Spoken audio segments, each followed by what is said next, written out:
Hello, good morning. Where's my VTuber? There I am. Hold on, let me hide my settings. Hello. I'm back. It's been like a solid 2 weeks since I last streamed, so it feels kind of weird being back. Uh, but I'm here. I've been sick, if anyone's curious. Hi, Mercer.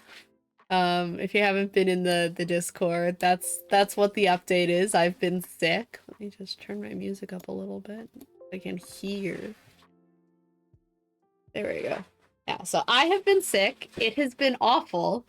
Um, but thankfully I am finally at long last recovered and we're back to streaming.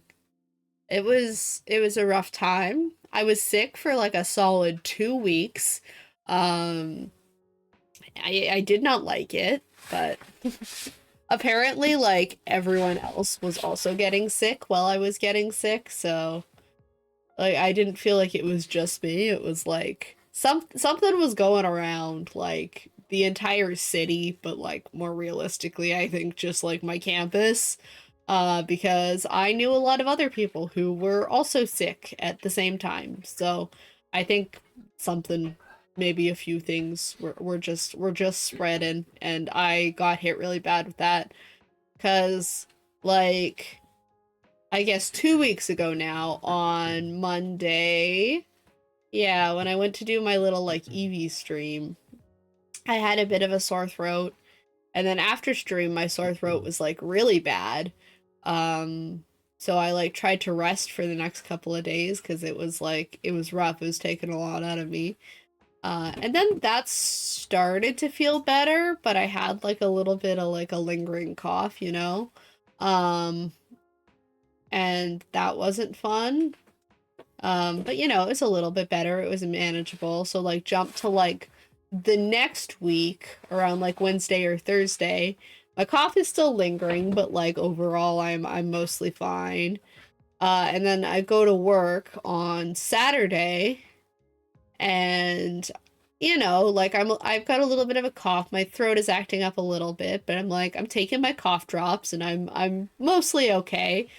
And then I wake up on Sunday, last Sunday, and I'm just like, I am so sick. Like I'm exhausted. Like I'm so sore. It sucks. And so then it took like 3 days for me to recover from that. And then now we're finally here, and I'm feeling like good enough to stream. I'd say mostly 100%, maybe like 90% good. It felt like the world. I was sick and my friend is still sick and has been for like 3 weeks. Yeah, there's just been like another outbreak, I guess. Um yeah, I feel like it's just sick season. Like everyone I've talked to recently has been like sick at some point in the past couple weeks, which is awful and I don't like it. It was no fun. Did not like being sick, and I had a bunch of projects to do, and it's really awful like feeling like I'm too like exhausted to get out of bed, but also I have to go do this project for school. So that's where I was at. That's why no streams. That's why I was absent. I was trying to recover. I am feeling much better now, though. I am happy to report. The sick is behind me and hopefully will remain behind me. However, it is still very cold here. We got like a ton of snow last week, which is really fun. It's been a very mild winter for us, so of course, like we have to get hit with like the end of January, early February cold snap because that's always how it seems to go. And I don't like it. I don't like having to go out in it. I don't like having to drive in it. It's not fun, but thus is the woes of being Canadian, I guess. I kind of have to just live with it. Yeah, that's the life update. That's all I got for you. I don't have much interesting because it's been sickness in school. I've been playing Animal Crossing again. Animal Crossing has been fun. I always have like a phase every like once in a while. If stuff like slows down enough or I need something to do, I'm like, oh, I'm gonna start playing Animal Crossing again. And that is what I was doing over my sick days. I was playing more Animal Crossing.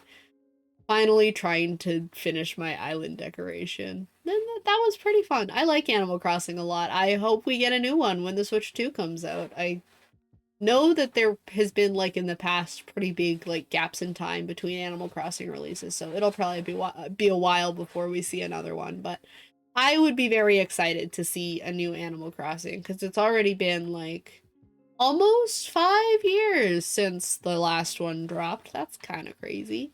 It's a good game. I have been, in fact, playing it since 2020, so I would like more Animal Crossing. Please, Mr. Nintendo, that is my request. But yeah, sketchbooking, I have two boards ready, two Pinterest boards ready, because we're going to do 2 pages today, because I missed last week. So we'll just do the spread for last week this week, and then we'll do this week's spread also this week, and then we'll be caught up. These don't take me too long to do, so I'm, like, pretty confident that I can knock out 2 in one stream. New Animal Crossing would ruin my life for a month until I got bored. Yeah, me too. It would need to be, like, a summer release. Is that I could, like, just play it all the time.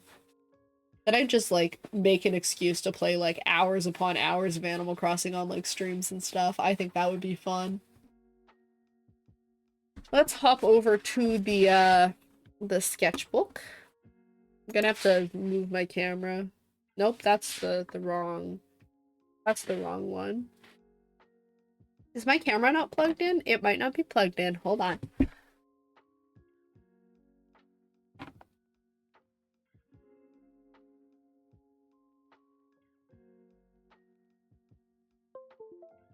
There we go. I forgot to unplug the capture card and replug the webcam.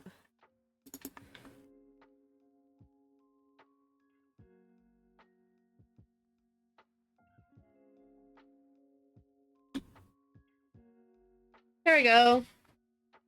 Oh. Oh no, my focus. What the? What? No. Hold on, hold on.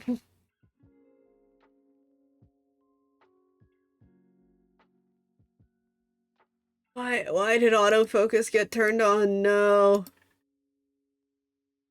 There we go. That's better. I'm blind. I'm sorry. There we go. We're good. You can tell it's been a minute. Ooh, I gotta show you guys. I got new stuff for my desk. There we go. Okay. There. And I'm gonna just swing my camera over here so it's actually tracking my face properly. Okay, now we're ready to go. I got... Look at it! I got a Sylveon. The white is bouncing off of it really bad right now. There we go. Look at it, it's so cute! I'm really happy about this one. It's a precious little guy. My local GameStop, they got a shipment in recently. They had, like, a nice big display out at the front of the store. All 9 of the Eevee Pop figures. And it took all of my self-control to not buy all 9 of them. I just got the Sylveon, because that one's my favorite. I'm gonna start working on this, but I also have a story about that day I went to the mall that I will share with you, but I'm gonna get myself set up for drawing first, and then we're gonna talk about it. Just so I can kind of multitask. Let's bring up the Pinterest. Now my Pinterest feed is showing me a ton of Sylveon stuff too. I found a picture on Pinterest of someone made these, like, Sylveon macarons. And I would also like to make Sylveon macarons, I think. They look really cute. I'm gonna utilize, I think, some separate paper for this one. I want to do some stuff on some white paper and then kind of stick it in. Let me turn on my window capture.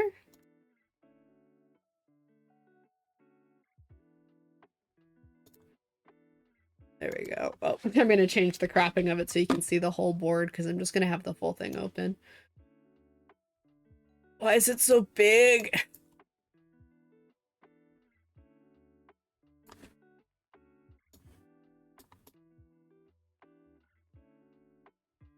There we go. Behold the Pinterest board. All hail the Pinterest board. That's what it looks like. So this is like the vision for this week. I did a new character design for one of my boys, and I would like to draw that. So that's going to be the plan, but because I want like all these nice pastel colors, it's going to be done on white paper because they will not come through on the toned paper. That's like the one downside of the toned paper. So we're going to do that. Okay.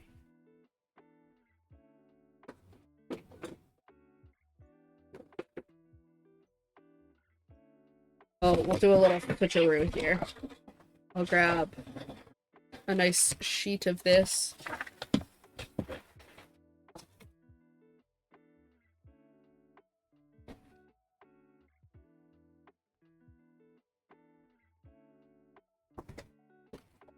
Feel so like out of my element streaming again. I have to get used to it now. How can people make the awful ladder in the pool look so pretty? I don't know. Like it's just the rendering on the metallic, I think. I don't know how people like make the pool look so pretty to begin with, right? Like dang. I'd swim more if it looked like this. Not that I don't like swimming, but I live in a very cold climate. I don't swim often. Kind of only in the summer. And then we just like have lakes and stuff. We don't have to deal with the pool ladder. But yeah, I think it's just the inclusion of like the pink and stuff in the rendering, you know what I mean? Alright, we're beginning the endeavor of making this sketchbook really chunky, because that's what this is gonna do.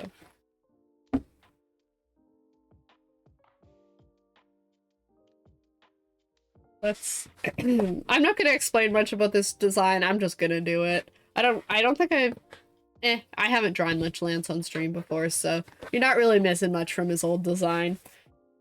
He is kind of night themed, and we're just gonna make his outfit pretty. That's all I ever endeavor to do. Bring the camera in a little bit.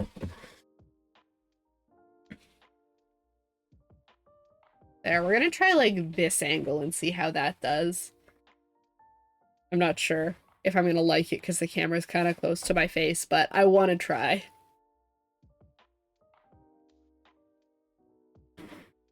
So I was at the mall like this week, I guess. It would be this Thursday. And as some of you may know, I'm a little bit of a claw machine connoisseur. I love a good claw machine. There's this one claw arcade in my city that I go to sometimes, and it's like my favorite place ever. It's a good time, but this is not where I was. I was just at the mall, and this is the mall that does not have the claw arcade in it. But they do have a store that sells a ton of Pokemon plush. And they're like officially licensed ones. They're the nice ones, they're the good shit. And I have been working, no surprise, on filling out an Evolution series of plush so that my room can be covered in all of the Evolutions, as it should be. I'm most of the way done the series now. I have all of them except for Eevee themselves and Glaceon. That's kind of just the order I've ended up collecting everything in. So this store sometimes puts their Pokemon plush in these claw machines. Just for fun, just so like there's a little incentive to waste your money on some gambling, you know. And recently they've had a Glaceon plush in there. This Glaceon plush though is at like the very back of the machine, and it's kind of in a spot where the claw can't grab it, which is unfortunate. I've tried to win it a few times. It's just not in the spot where the claw really has a reasonable chance of getting it. So that kind of sucks. But I was there on Thursday, and I noticed that the plush had moved in the machine. It was in a slightly different spot. It had, like, come over a little bit, sat up a little bit. So I was like, oh, maybe the claw can actually get itself around the around the Glaceon now. Like, I don't know. It still looks really far back, but it is worth a try. So, you know, I keep a stash of toonies on me. Toonies are $2 coins. I keep a stash of toonies on me for claw machines. And so I decided, like, I'd just try once and see how it went. See if I could maybe, against the odds, get this Glaceon plush. So I do that. I bring the claw to the back of the machine over the Glaceon. And I immediately see that the claw is not going to go back far enough to be able to grab this plush, which is kind of disappointing, but whatever. I figure that, like, this claw machine, this is like a newer claw machine, and it's kind of rigged. I don't play it very often because it's kind of rigged.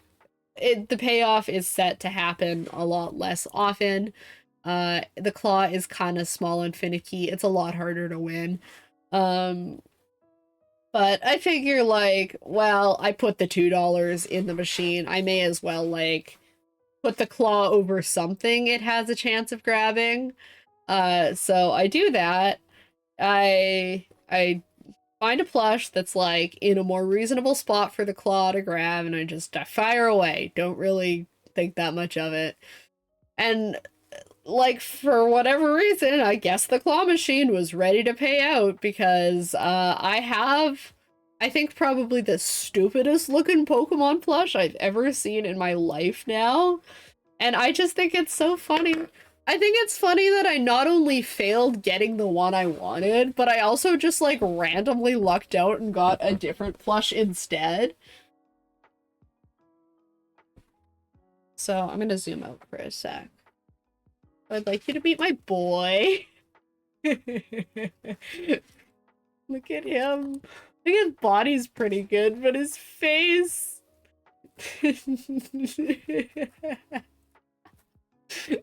He makes me laugh every time I look at him, so I'm really happy that I have him. I do not think the legendaries translate well into plush form, that's all I'm saying. Was not expecting this level of claw machine mastery, you know, the specs and everything. I maybe know a little bit too much. But yeah, this is my guy. This is what I want. He looks so funny.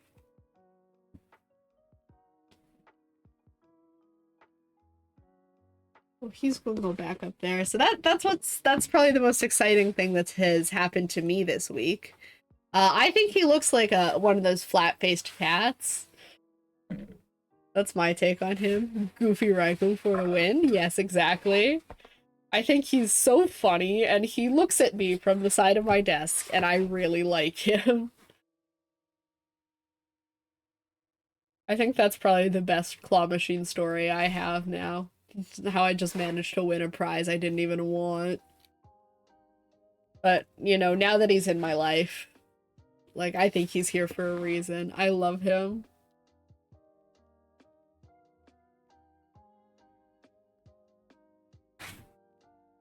I have a vitamin water here with me today. That's like my beverage of choice this morning. I'm gonna see if I can even get it open. There we go.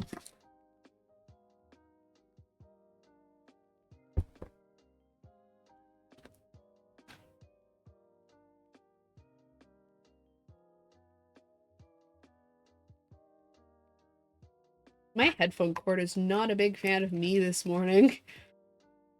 Like, refusing to stay put. He needs one of those goofy cat names like Cornelius. Yeah, he absolutely does.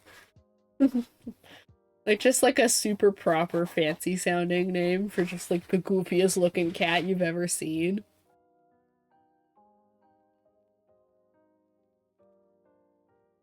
I do not know what I want him to be doing with his arms.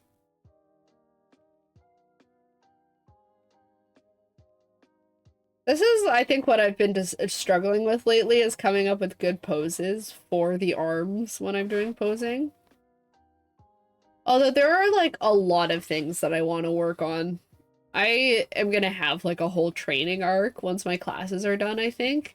Because there are so many, like, little bits of my art I've been nitpicky about that I just really would like to to work on, to improve on. So we're gonna have like a little summer art training camp or something. Maybe I'll market it like that. Maybe we can make it into videos. But yeah, there's some shit I want to work on. And improving my posing is definitely one of those things. But, you know, there's also a whole lot more. I really need to work on my, like, backgrounds and environments, because I just, like, that's not where that thumb would be, is it? Because that's just, I just straight up do not draw that ever, and I really need to practice that for my illustration. Thumb would go up, but it would likely be more naturally, like, on the back of the arm, so I don't need to worry about drawing it. I am doing the pose IRL to figure out where everything is.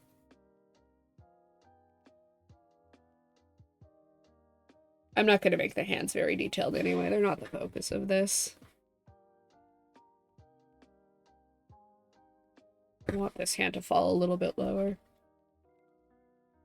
But yeah, maybe we'll do like an art boot camp or something over summer. One thing that I do really want to do, and I think this one I will like try and turn into a YouTube video. Another YouTube video idea I have when I already have like a backlog of ones that I want to work on. I know that's really good.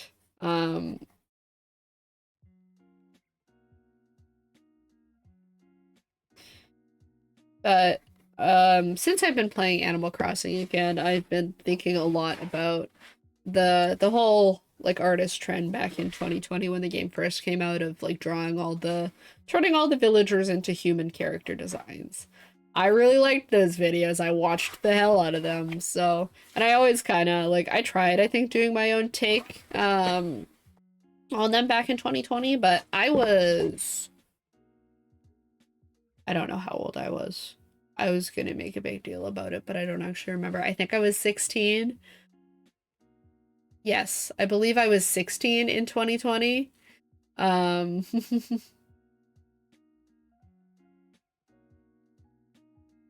So, like, my designs were kind of not that good because, you know, I was still learning. I mean, I am always still learning, but you know what I mean. Muffin's YouTube gonna be Content City eventually. Yeah, exactly. Like, in theory, there's hella content on there. Just, you know, need to actually make the content happen.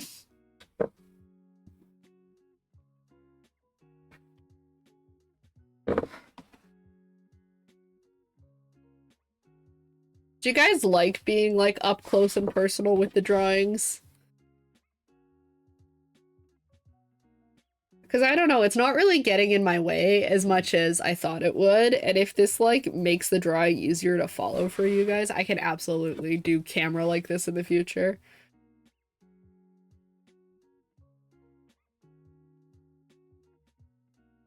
Oh yeah, but my idea for the video. I forgot about that. I forgot that was what I was talking about. Anyway, because we're on the subject of Animal Crossing and also of me needing to improve my backgrounds, and also me wanting to get better at doing character and environment drawings, I thought that I would not only do human character designs for my Animal Crossing villagers, because that's all been done before, right? I thought that in addition to the human character designs, I would draw out the little house designs that I made for them, because I have the DLC. I made all of my villagers custom houses. So I thought that I would take those custom house designs and I would draw the villagers inside their houses in their human designs. As like kind of practice for all of the steps at once. And also because it'll be cute and motivate me to want to draw some interiors. It's good to get plenty of angles. Close-up shows some nice details, whereas far as lets us see the whole thing come together. Okay, so it's like a mix. That gives me lots to think about then. I might look back at the footage and see how I like it.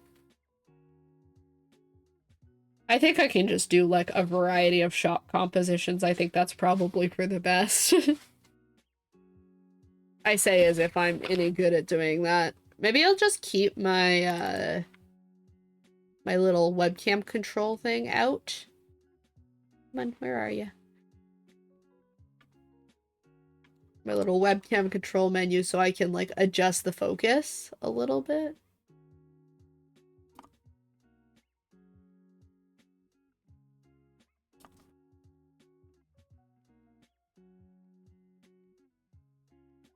That'd be nice. Animal Crossing characters have so much character to them for what they are. Yeah. I think that their designs especially really help with that. So I think it's good opportunity to turn something into a human design.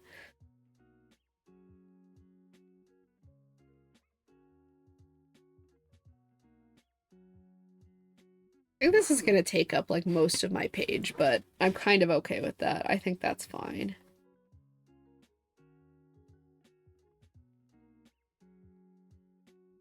I'm curious, do you guys have favorite Animal Crossing villagers?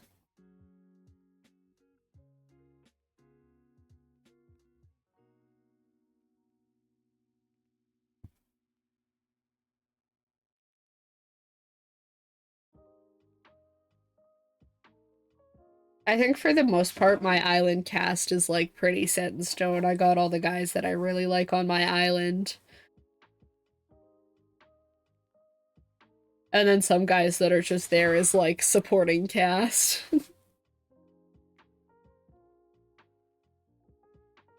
I think the only thing I have left to do is like figure out who I want to be my island cranky villager. Because I try to have like all of the different personalities, right?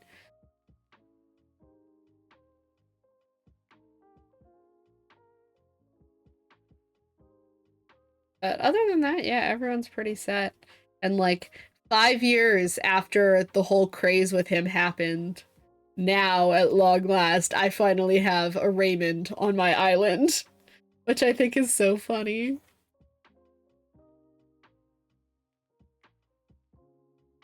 I got him in an amiibo pack, so I got him the easy way, but I do quite like him. But really the only reason I have him there is not for him himself, not for the maid dress cat himself, but because I have a Bob on my island, the purple cat with the goofy face. And he is one of my favorite Animal Crossing villagers.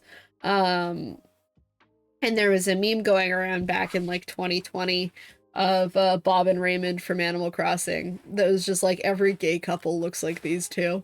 And I thought that that was really funny. And so I have Bob and Raymond on my island. I have Raymond on my island so that so that Bob can have a boyfriend.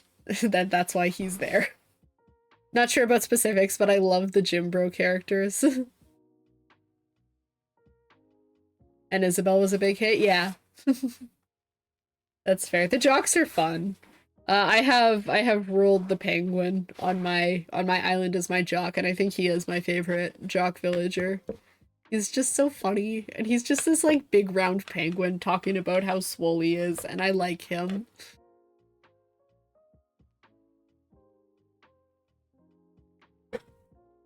I don't know. I feel like this is a jump back to the character drawing, but do you guys have those characters if you are a character artist? Do you have certain characters where it just like feels wrong to draw them smiling? Because that's this guy for me. I'm like, if I draw him smiling, I'm like, no, that's not him. That's a different character. The Doom Isabel crossover still makes me laugh. I agree. I thought those were hilarious.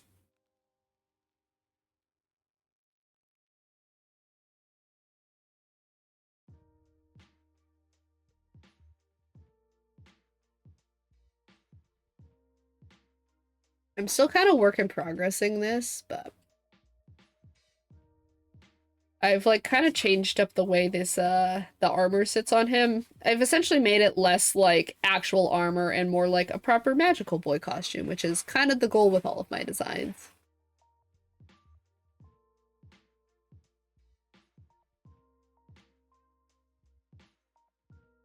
But I haven't figured out exactly what I want with his sleeves yet. That's like the big roadblock for me here. I draw his torso really long, don't I? And whatever, it's a style thing. I'm not gonna think too hard into it right now. We can question the way my art style works some other time.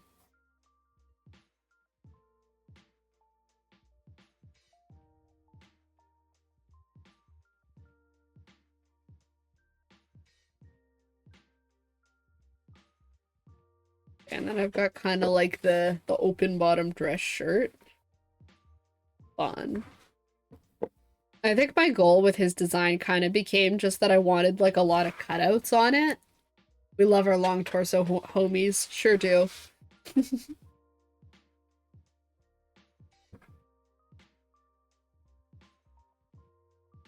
I do just like this cutout because it gives him a different silhouette from a lot of my other guys currently. He is going to remain mouthless until I decide what expression I want to give him, by the way.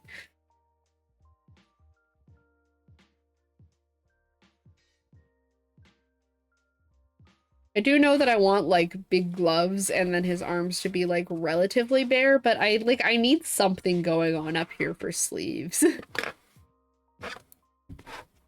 Like, it doesn't feel fancy enough without sleeves, you know?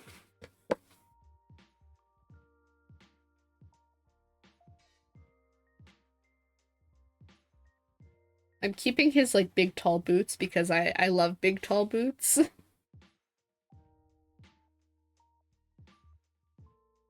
And again, there's something that none of the other characters really have in their designs, so they do still make his silhouette pretty unique.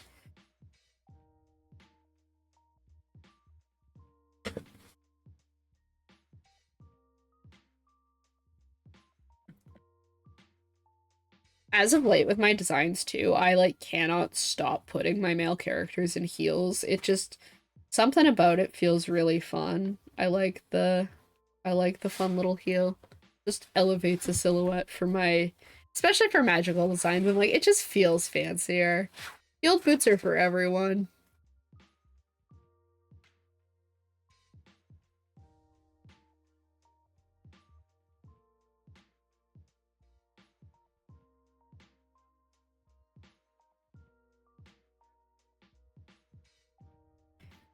That's just been the design convention as of late, I guess.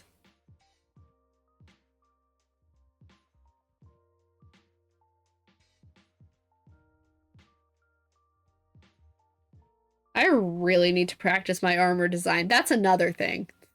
Maybe I will just complain all day about all the different things that I feel like I need to get better practice on, but I struggle with armor. I typically just like layer a bunch of shapes. I'm like, there we go. That's armor. That's what it looks like. Where it's like, I think there is a lot more I could do. I just maybe need to like practice it.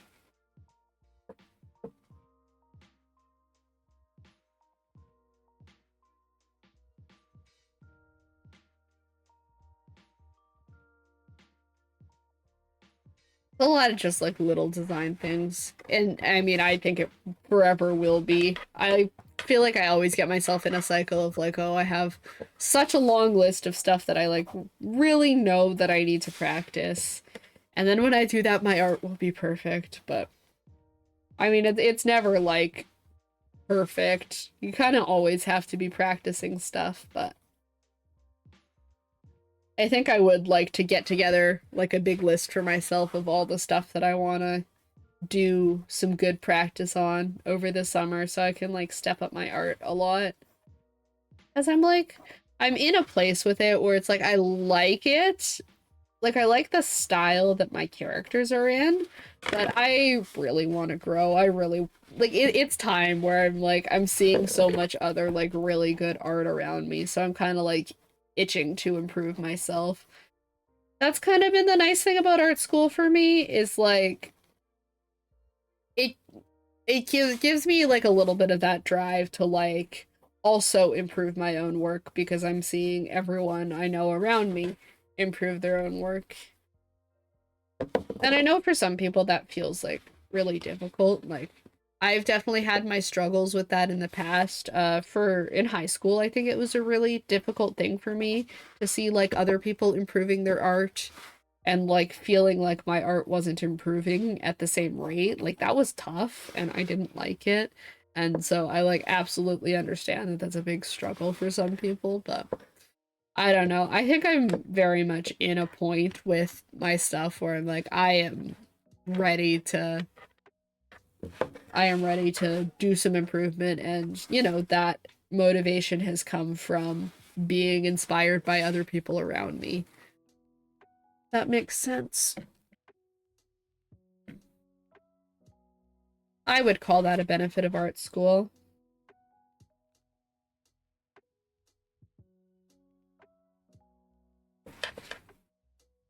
We'll just give him like something like that for his mouth.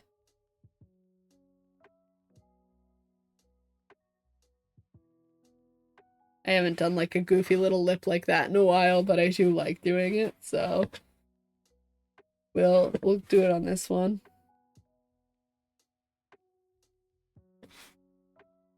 I don't really want to know what I want to do. I want to give him a headpiece at some point, but I don't want to make you guys like wait while I try and concept out a new headpiece for his design. So we're gonna just like stick with this. I think the silhouette's kind of fun. I'll keep working on it. I imagine doing it in school probably helps you not to get too lazy. Like, it's your hobby, but you can't just stop doing it for ages. Yeah, exactly. That's kind of how it is. Like, it's definitely like a push for it. Like, because I'm always like creating new things for work, schoolwork and stuff too. Like, I'm forced to do it, I'm forced to practice it, which, I mean, can be a good and bad thing dependent on, I think, your outlook on it, right?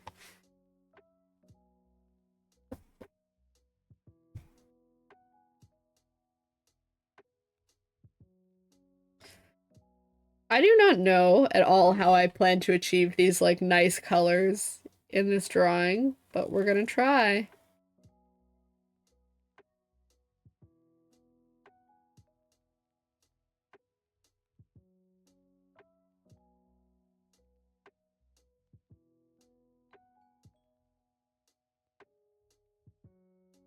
I'll keep it zoomed out for line art so you can see what's going on and I don't have to worry about moving my camera around so much, because we all know I get incredibly focused during line art.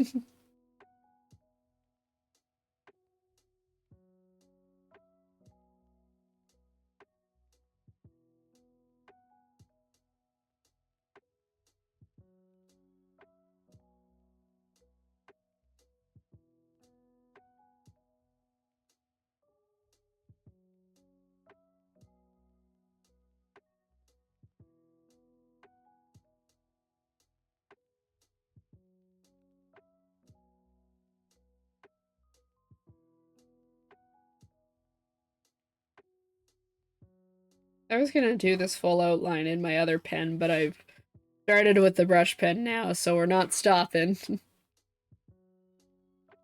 I think for a drawing like this, it works.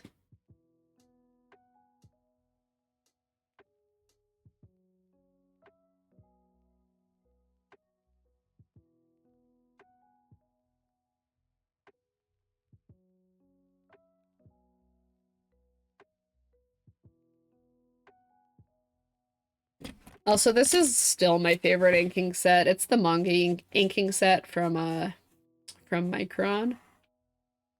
I must admit, it is still really good.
I don't know if I like how I have that hand drawn, but it's kind of like that now, so I can't undo it.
focus is, like, intense for this one. I'm so locked in on this line art. I need to just let myself do scribbly line art more often because I have fun with it. And it means that I stress less about having to be perfect.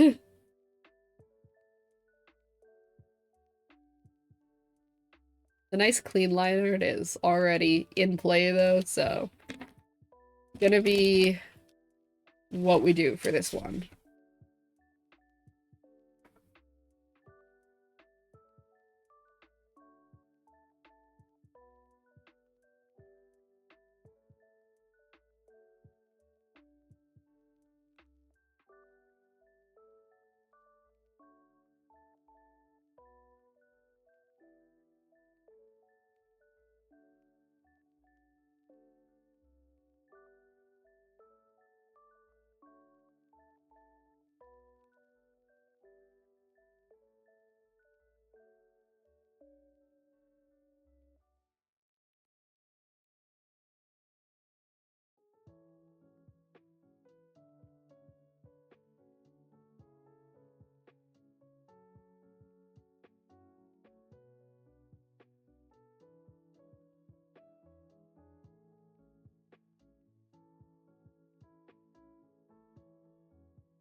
Okay, it's looking pretty good. I'm gonna add some detail to the hair.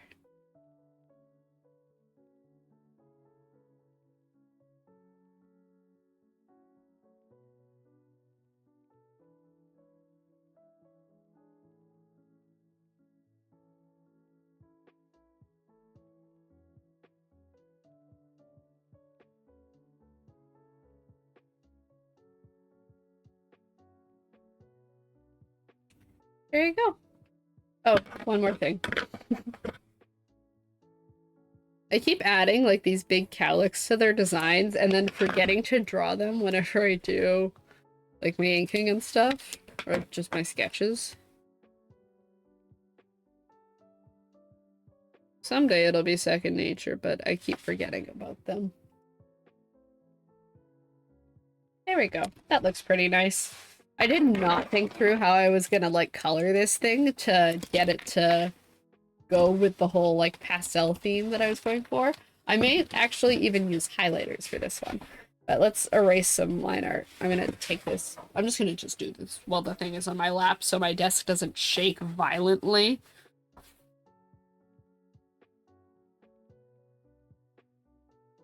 Just save your eyes a little bit of chaos.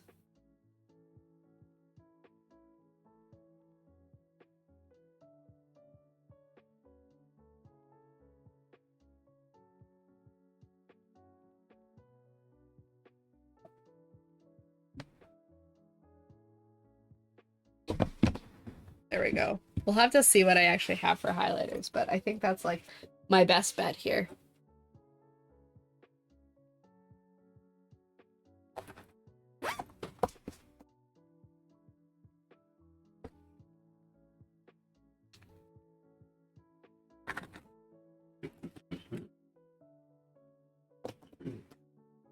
I mean, I think purples and blues, so I don't know if I have any of those on me right now. Yeah, I very much don't. That's not good. I guess then I can use... I have the Crayola Super Tips. The good old tried and true. We've been using those guys a ton lately. But I'd be happy to use those.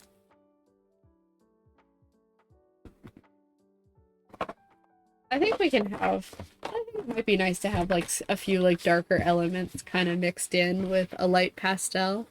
I think that'd be nice. Let's do that. This does not look purple. Oh well. Kind of on there now, so there's nothing I can do about it. I'm gonna turn it into a little bit of a gradient, so it's fine.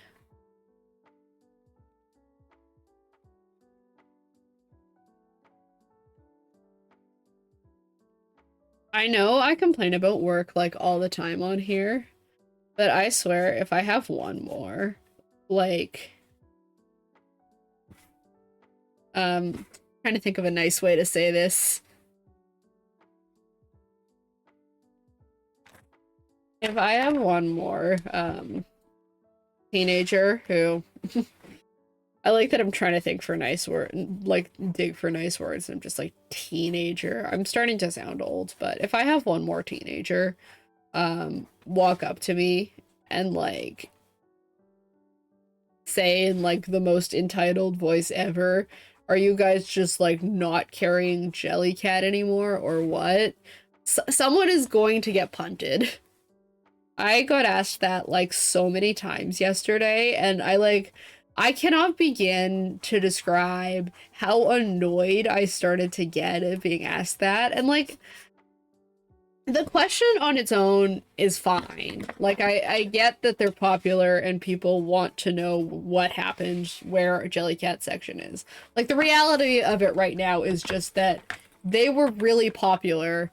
And we haven't really gotten very many orders in since Christmas, so we're just waiting on more to show up so we can restock. It's the way they ask me. It's like it feels like stereotypical, like rich or snobby kid voice. Like it feels like they're doing an impression when they ask me. That's like my issue is more like the way they ask, you know what I mean? Those gosh darn teens, that's how I feel. That's how I feel when I complain about them. I feel bad. I'm like, I know they're just like trying to get the popular stuffed animal, but I'm like, geez, like we gotta maybe be nicer when we're asking me for them. Or maybe I'm just really tired of hearing the question. I don't know. I'm just like genuinely like annoyed by it now. Like we don't it's not the end of the world, it's just Jellycat. I also was like, I observed a funny moment while I was cleaning up the plush section yesterday also. There are these kids like looking at the Jellycat, obviously. And they were like just digging through, seeing what Jellycat we had. And one of them pulled one like off the top shelf. Was looking at it, checking around, like looking for a tag, and essentially like was like, wait, is this one Jellycat too? And then like, you know, didn't say anything else until she found the tag. And then once like, oh yeah, this is also Jellycat, only once they discovered that it was actually Jellycat would they like start being like, oh yeah, it's so cute, I love it so much, like, oh, we need this. I'm like, it was cute before you saw it had the Jellycat tag on it, yeah, like I don't know. I feel like it sucks if you're only letting yourself like things if that thing is popular, you know what I mean? Like, it was a cute plush before you knew it was Jellycat. You could have just been excited about it. But, I don't know. I am not a teenager. I'd be terrible in retail. I would go out of my way to help rude people as little as possible. To be fair, I'm kind of like that, and I've been working with this company for like 2 years, and I haven't gotten fired yet. Like, I still help them, but like it's like I match their energy kind of thing. Like if you're gonna be a dick to me, I'm not gonna be much help to you. But I think definitely I am pretty decent at customer service anymore. It's an upside. I can talk to terrible people and not like be terrible back to them. Although, you know, that temptation is always there.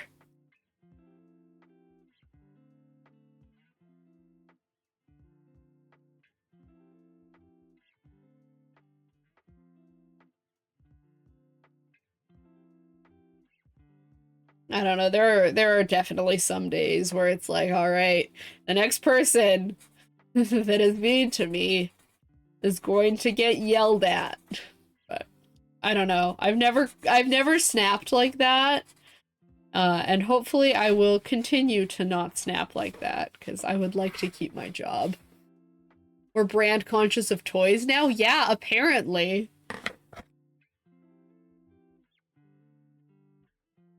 Like, I get that they're popular and that kids want them. Like, that definitely happened when I was younger too, right? Like, we had the in toys. We had the ones where like everyone thought you were cool if you had it. Um but like, I don't know, it's crazy to me that it's like you can't just like think something is cute unless it is of that brand, you know what I mean? Because, like, looking back, I definitely, like, had those brands where it's like, oh, like, this is the one to get. This is the one. Like, you're cool if you have this one. Like, we definitely had that, but I don't know. It didn't feel so, like, you're not allowed to, like toys or like things if they're not from that brand kind of thing. You know what I mean? That is not the marker that I'm using for that.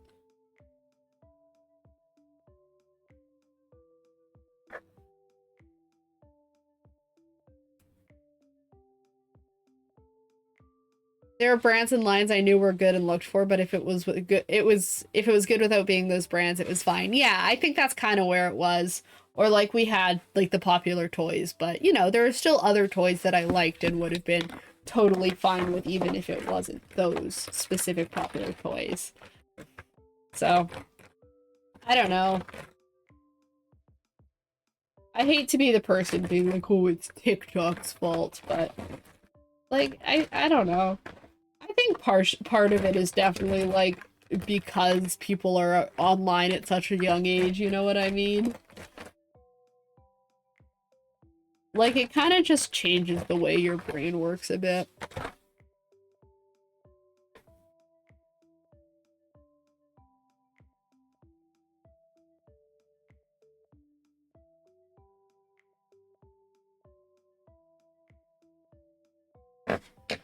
I think maybe it's because, like, there was a break from it for me. Like, I would go to school and hear, like, how important and cool these toys are.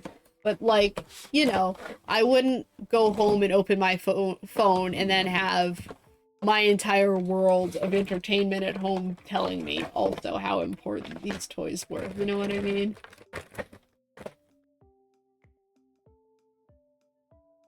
I don't know how I always end up having, like, I wouldn't call it like serious, but like semi-intellectual discussions here.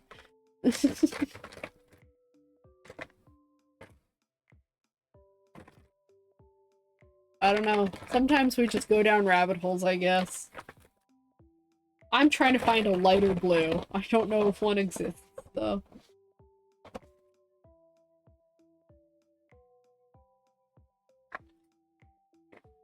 That's the exact same color. What? Okay, that one will work.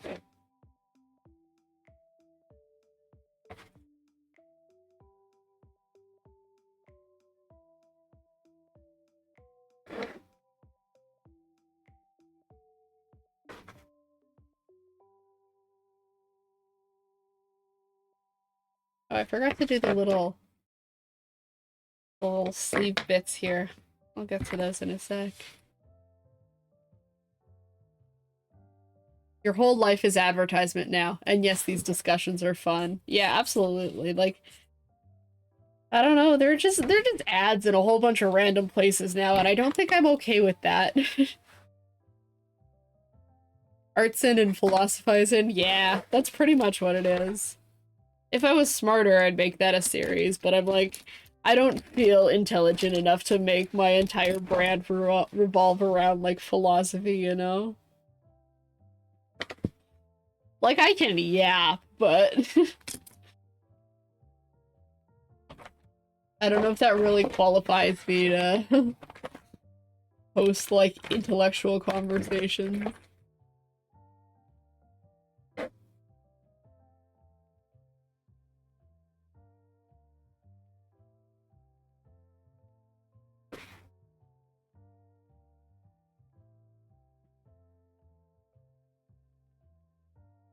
I should have used this color in more spots. It looks kind of out of place now. I might go over it with a darker purple.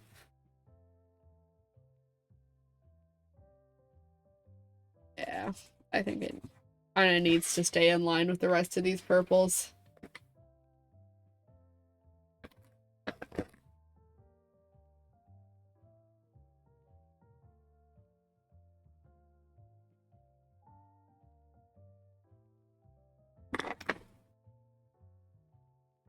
I'm getting hyped for the affiliate stream. It's like, by my calculations, I think that's supposed to be next week. I mean, I planned it. It is supposed to be next week. I'm thinking it should still be next week, but I do need to do some setup, so, like, if something comes up with, like, my due dates and schoolwork, we might have to push it, but I'm gonna try not to. I'm gonna try and keep it next week, because that is when I said it would be. I'm excited! The Twitch affiliate thing, like, doesn't feel real yet. Cause, like, I'm still just, like, coming here every week doing the same things I always do. Nothing has changed. Like, I know in the back of my mind that I've hit that accomplishment, but, like, you know, nothing has changed because of it yet. Which is why I think it doesn't feel quite real yet. So, I'm like, maybe when we do the affiliate party, things will start to, like, actually set in that I am affiliate now. I wonder. Okay, I don't want to use these markers for skin tones because the skin tones are not good. I'm gonna make this gem dark. I think that might be cool. So I'm gonna break out the crayons for today, I think.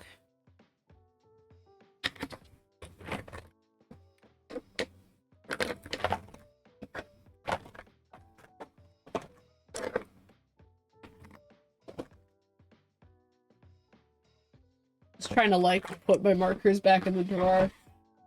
We're trying to keep a tidy desk. I don't typically do a very good job of it, but hey. Crayons. I could probably do this in, like, my other markers too, but I don't know. I'm opting to make things hard for myself today, I guess. Like, I want, like, very light rose or something like that. Something similar.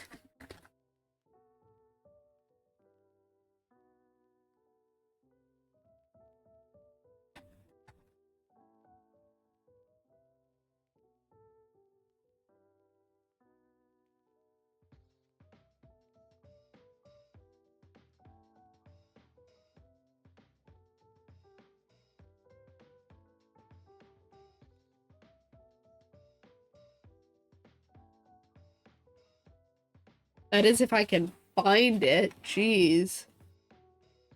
Oh, here it is. It looks way darker than it does on the guide, but I guess that's just the color of the wax. Yeah, it's still very pale.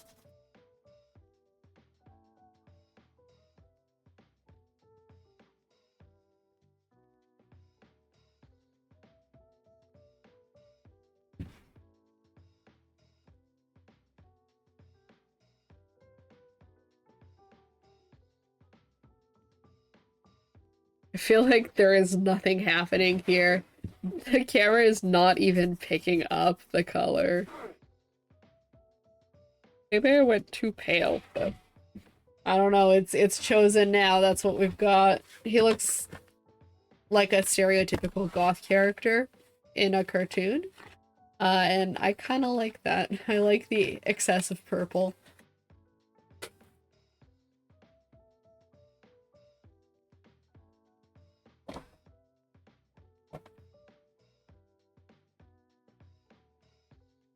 And I do not have scissors here. That's not good.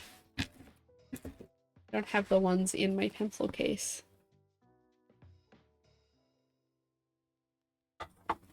Thank you. And now I have scissors.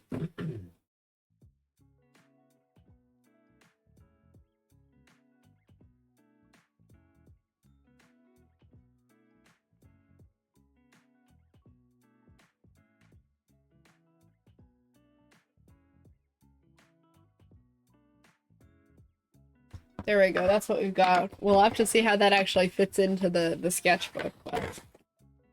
But let's rip the page out and get it in there.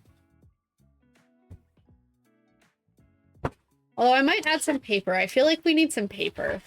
Like some scrapbooking paper with like some purple or some dark colors on it, you know?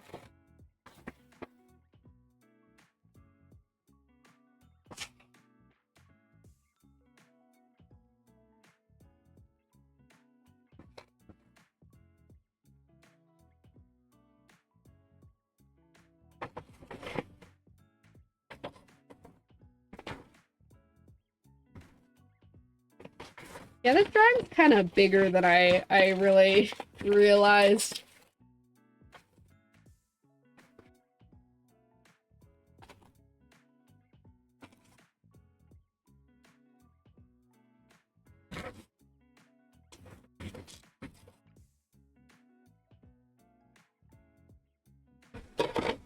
There we go.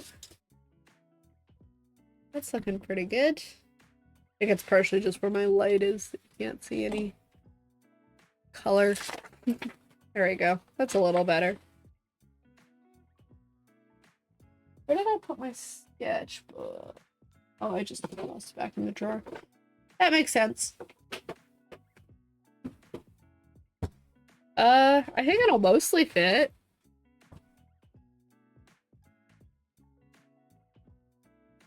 It'll be a little tough. We could put it at an angle.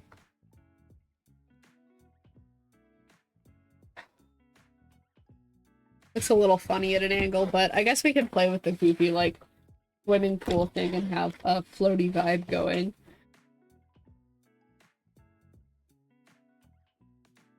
Because that's the only way this full thing is gonna fit. So maybe we do that. Maybe we play with, like, that swimming pool background.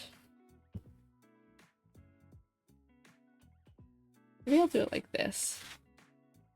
Okay.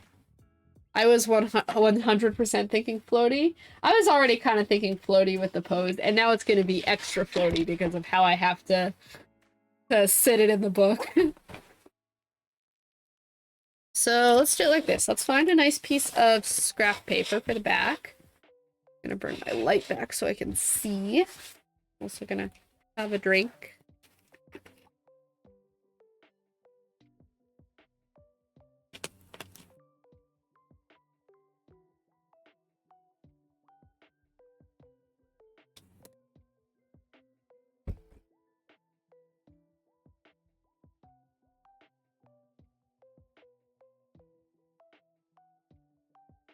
Okay.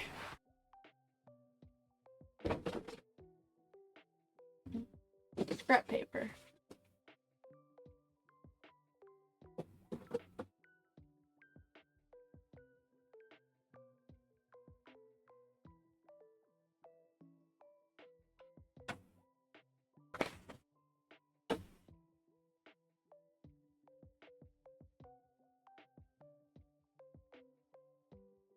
Yeah, I think that's the stuff. I just kind of digging around, but I think for sure the stars are the way to go.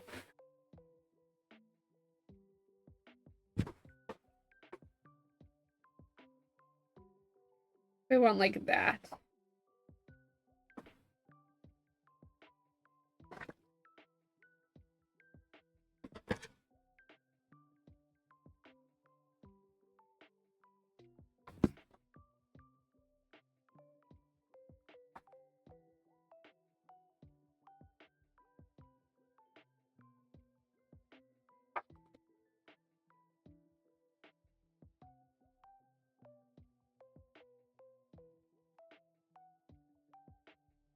Okay, I'm definitely gonna need to trim it a little bit. This line is not straight.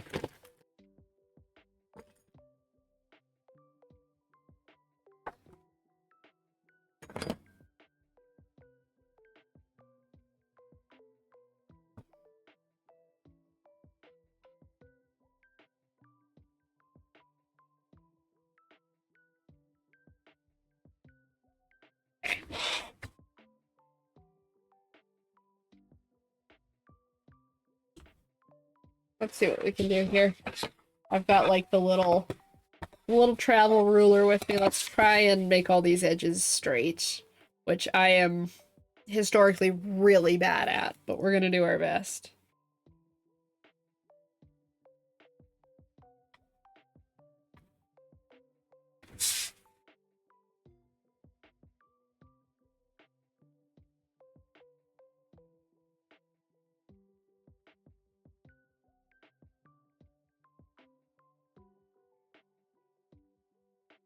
If the ruler is supposed to make a straight line, why can I never make the ruler actually work properly?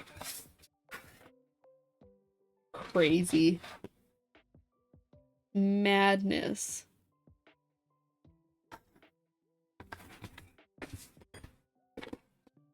Alright, let's see how that works out.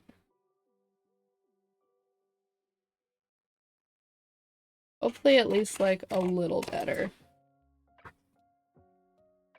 Hopefully I just didn't make all the problems the same or worse.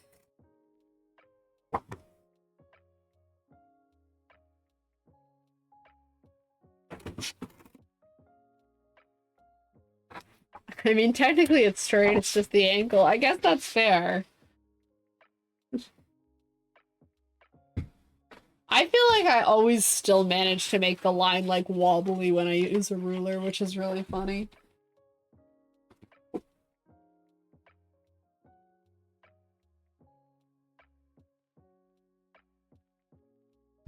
Not even a ruler can help me stay straight. Crazy.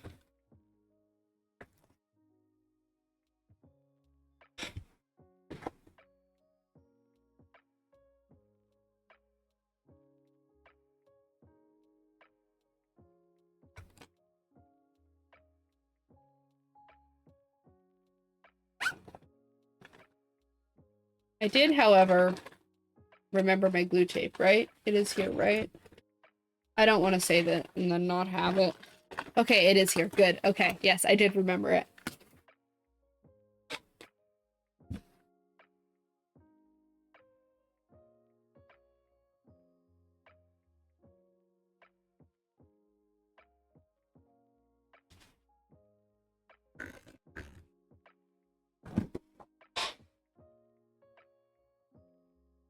We're gonna put the book upside down. I can line things up with this edge a little bit better. It's definitely still got a little wobble to it, but it's mostly straight. I'm happy enough with that. That is a piece of my hair that got stuck in there. Speaking of my hair, I think I'm gonna, like, bleach and dye my hair tonight. I am very excited. I have missed doing fun things with my hair.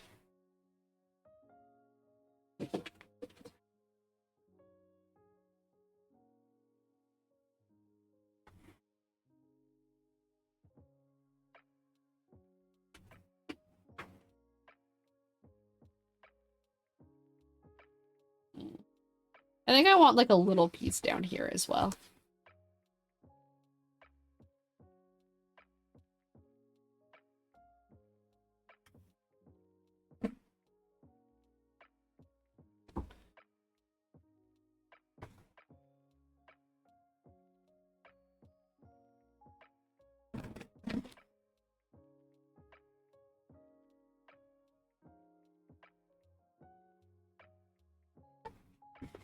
What color?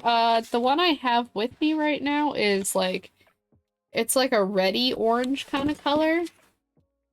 I think that's what we're gonna go for this time. It's just a semi-permanent, so it'll wash out, but...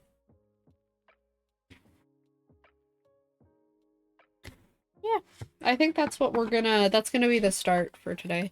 I'm not gonna bleach all of my hair. I have really thick hair, so it's hard to get it all bleached without going to a salon. So I'm just gonna do, like, the ends and, like, some of the under layers, is what I'm thinking. So that way I don't have to worry about getting every single bit of my hair bleached properly. And then I'm gonna restyle it a little bit too.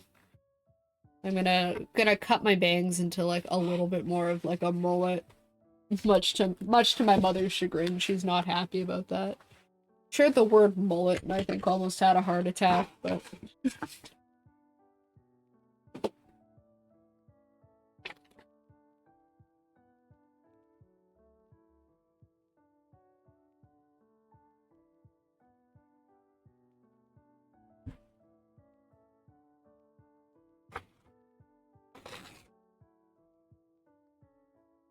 No, I needed to rip more paper. It's fine, we'll layer it a little bit.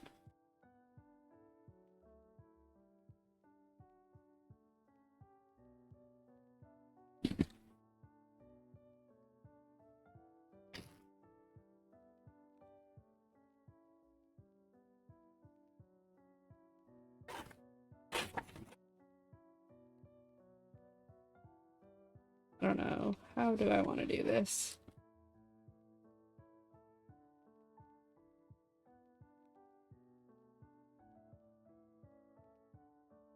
The cogs are turning. If your mom's not 100% on board, you're doing it right. Exactly. I'm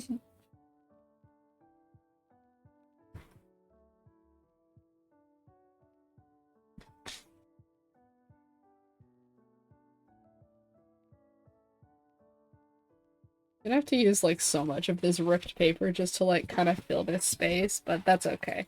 We can do some layering, and I'm thinking I'll paint this, like I'll use some watercolor on it.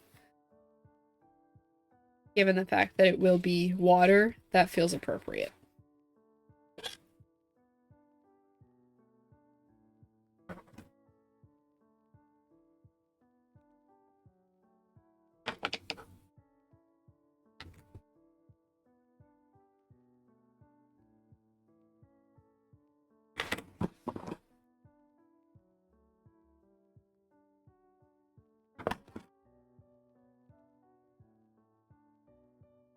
We'll leave the little marker bits on there, just for a little extra pizzazz. And there's still a little bit of brown showing. Let's scooch it all over again. Just constant adjustments.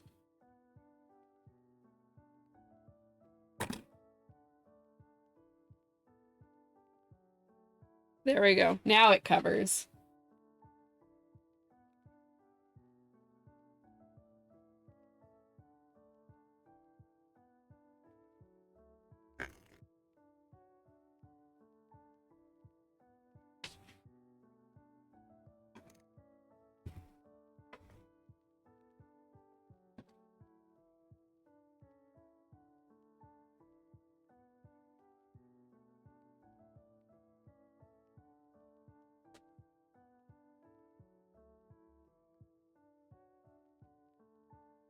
I think this might be like a really confusing thing to just open the stream to see.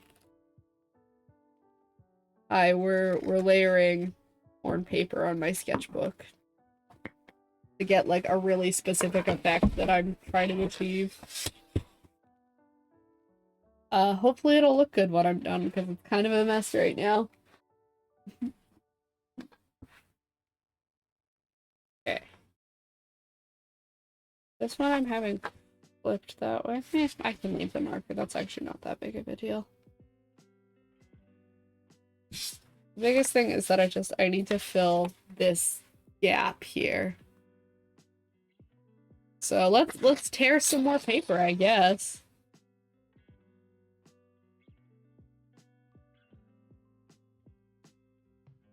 Maybe it'll just add like some interesting texture, you know? I hope that that's what'll happen and that it doesn't just end up looking ugly.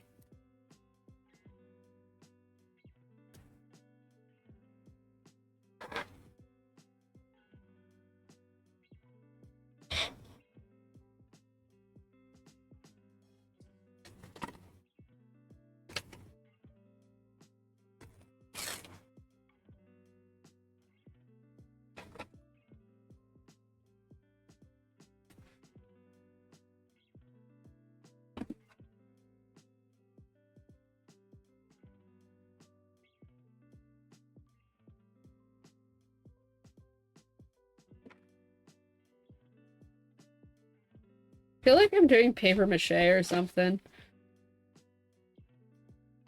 It's like the vibes this is giving.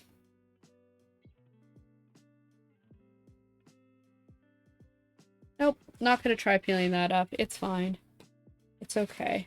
I'll just have like another piece on top. Yeah, it's really starting to feel like arts and craftsy. This is something. This is unlike any background I've ever created before, I'll say that.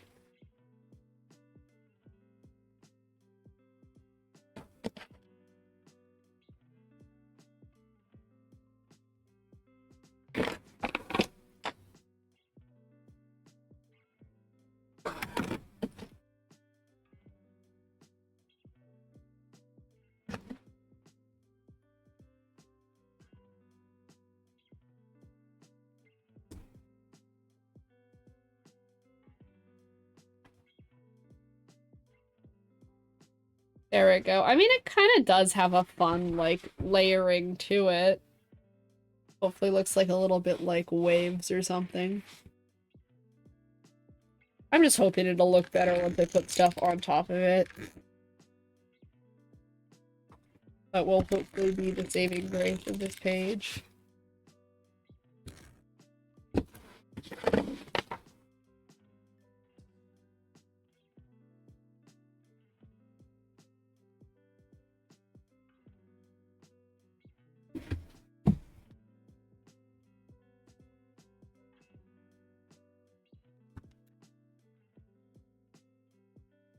There we go.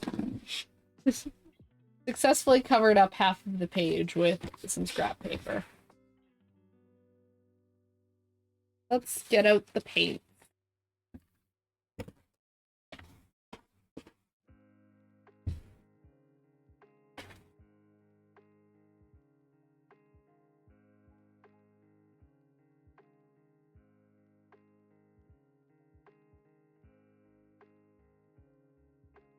Okay. Trying to remember what drawer I have them in.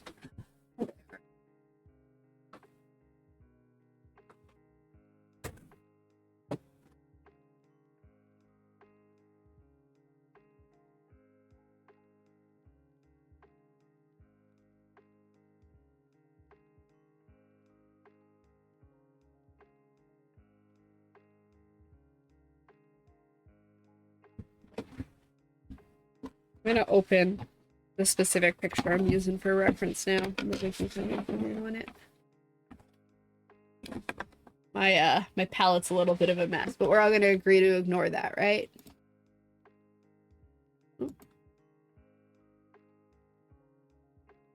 I don't need to shop similar. I want to see the full picture. There we go.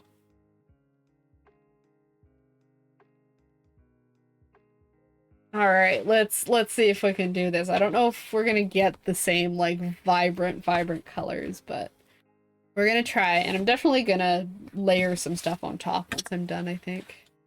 I was gonna bring like acrylic paint with me today to do this with, but I forgot about that. So we kind of are just gonna use what we have. I'm gonna clean out one of these pots really quick.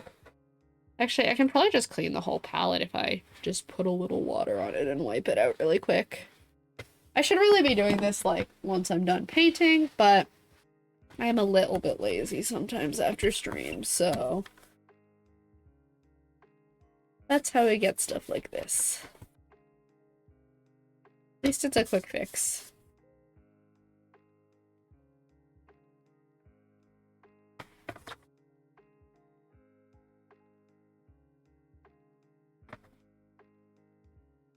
There we go.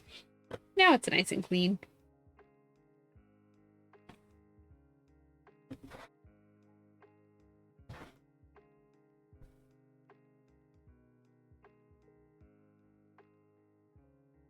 Oh, my brush is still a little dirty.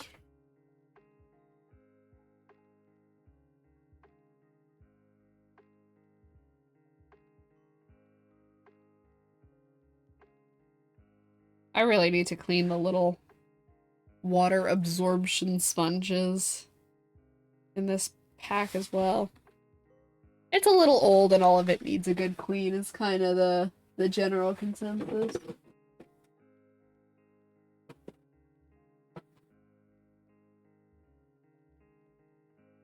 Yeah, that's good enough. Okay. You want like a nice teal blue that kind of like fades into a purple with some pink. I might just put the pink on top afterwards. I think we'll definitely have to do multiple layers to get the right color and to get the color to appear bold enough. I'm gonna zoom out a little.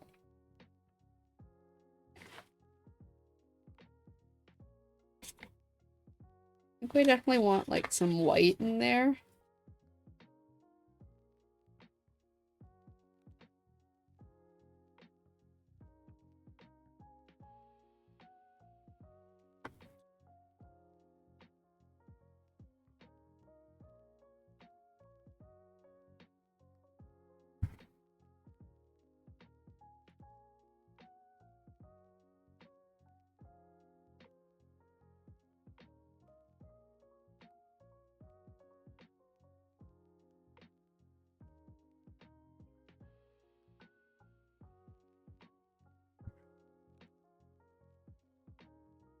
Like, I'm definitely going to use white pen on top of this to get the really crisp, like, water lines.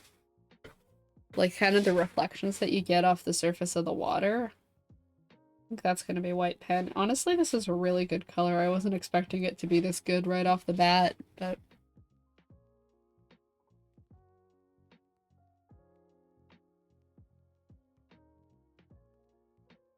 I think doing it in watercolor helps give it that nice, like, fluid vibe. Maybe a shortcut? Who knows? I'm not actually sure if this is gonna help or hinder me yet.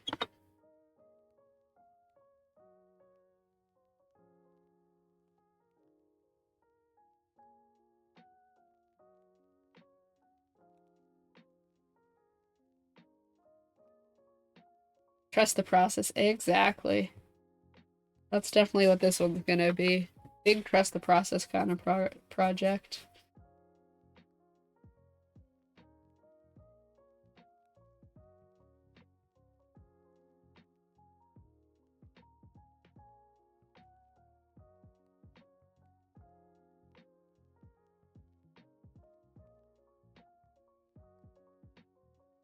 Definitely need more water in there.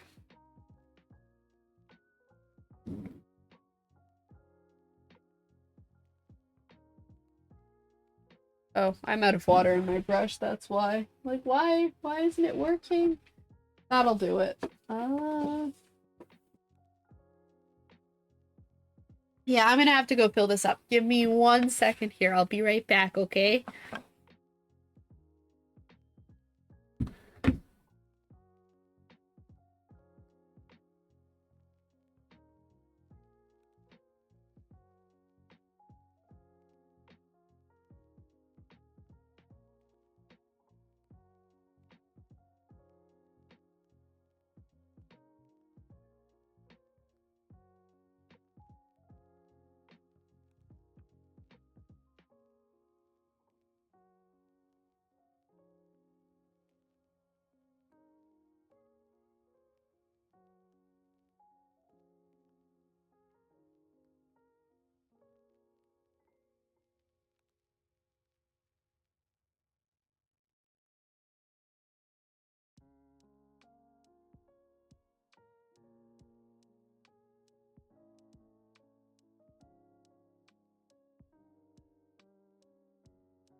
Okay, there we go. I filled up the brush and I only got a little bit of water on the carpet.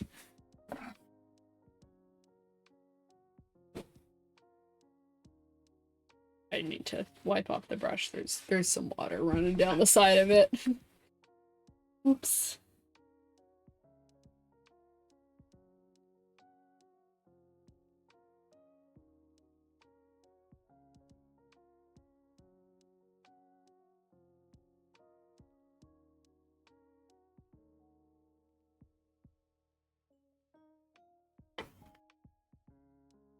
Honestly, this blue right out of the pan works pretty nicely. I like it.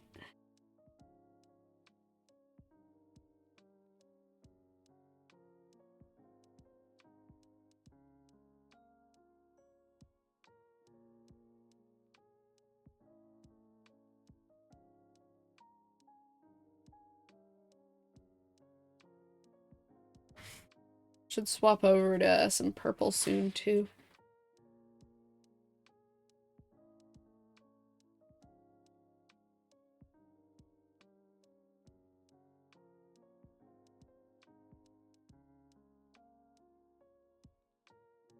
Okay, so I think what I'm gonna do next is I'm gonna swap into like a little bit of a darker blue towards the end to kind of blend into the purple.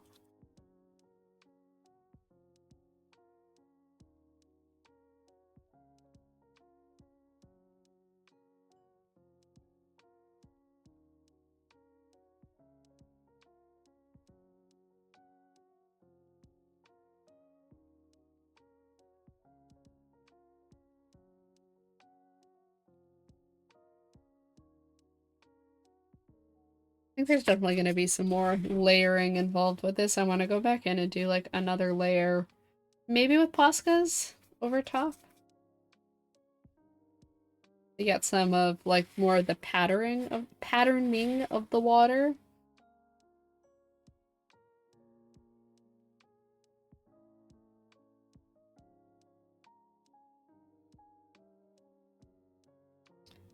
It'll still be like very cartoony, but I don't know. I just really love the way like some artists will detail out like the texture, the pattern of the water with all like those reflections on the top.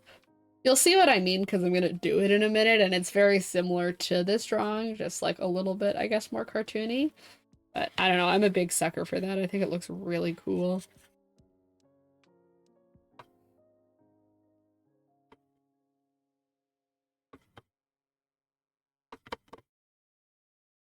Then we bring in the purple. That's not purple. That does not look purple at all. Oh, guess we're adding that to the blend into the purple.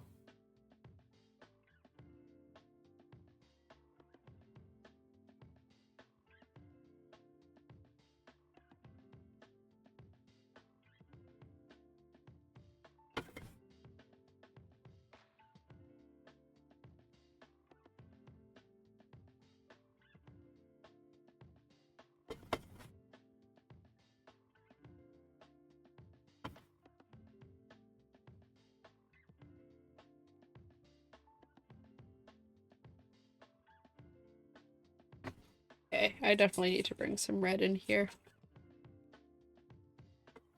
See if we can get a bit of a nicer purple.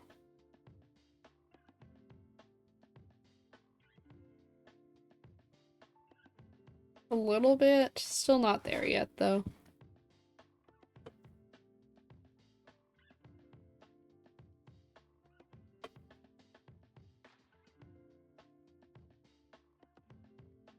I thought this one was supposed to be purple, like, right out of the pan, but it looks so blue.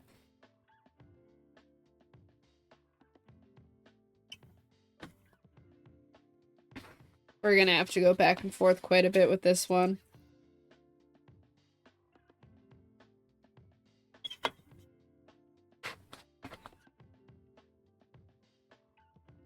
Sorry, I don't really have a good setup to show off, like, the process of color mixing. I don't know, I don't think I'm gonna be able to get this, like, dark purple that I want. So maybe I'll do that with, like, the layering, and we'll just keep with this kind of muted purpley gray to start. And then when we layer stuff up, maybe it'll go a little bit more purpley.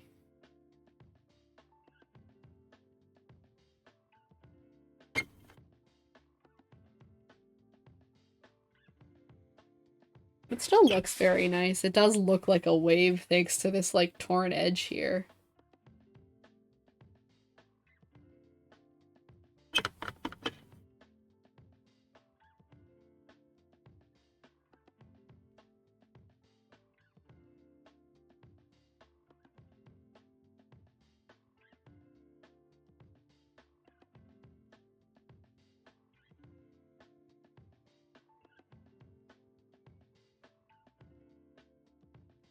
just some red I'm layering on top. I don't think it's really doing much, but we're trying. Okay, that was too much red.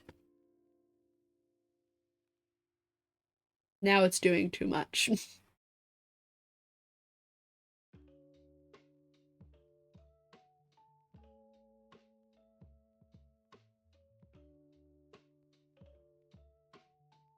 Okay, I'm kind of destroying the paper, so I will leave it to the layering.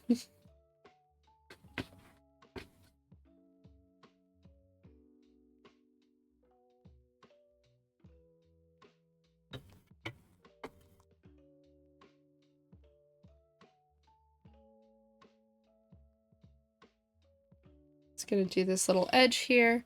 I kind of have to wait for the rest of this to dry before I go in with the Posca, but it looks like it's drying pretty fast, which is nice. Bless you. Thank you.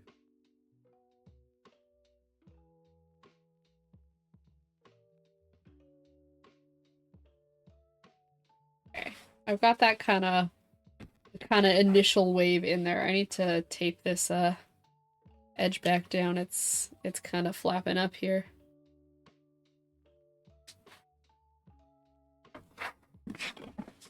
Okay, let's fix this if I can.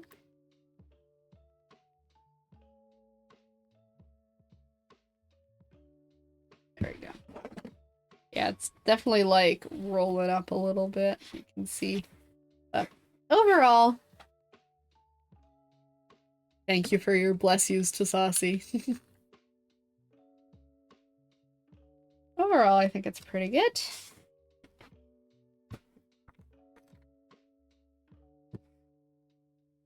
Let's grab the Posca markers and start with those.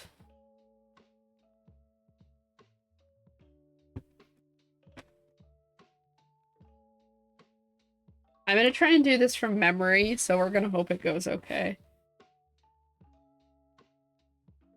You kind of go over top and you do like these bigger like lobby bits on top like this. These are gonna take a few minutes because we have to like draw them all in and color them.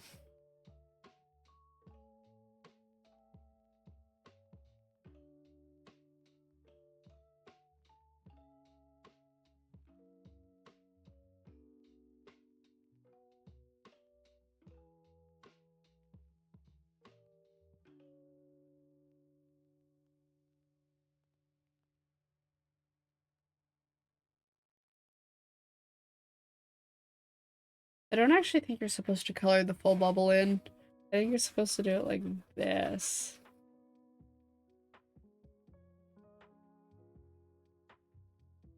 Yeah, and then you color in like these in-between bits. Okay, so we're gonna ignore that one. That wasn't what I was supposed to do.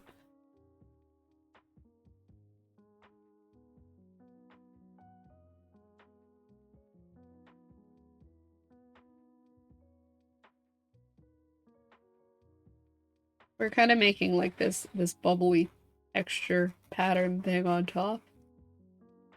That's how it works.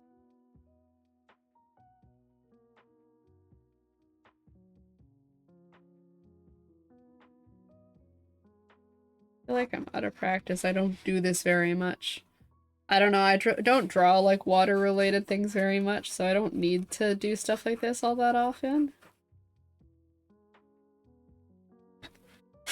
I feel like a little weird doing it. I don't remember exactly how it works, but we're gonna do our best to make it look presentable.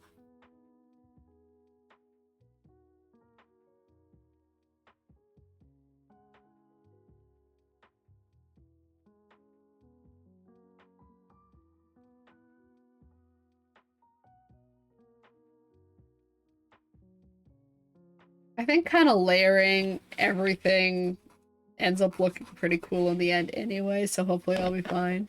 Water is super awkward. It is. It's just never been something that's super, like, interested me to draw, so I guess I'm paying the price for it now because I never really learned. I know like one way to make water look cool, and I'm trying to do it, and I don't know how well it's turning out.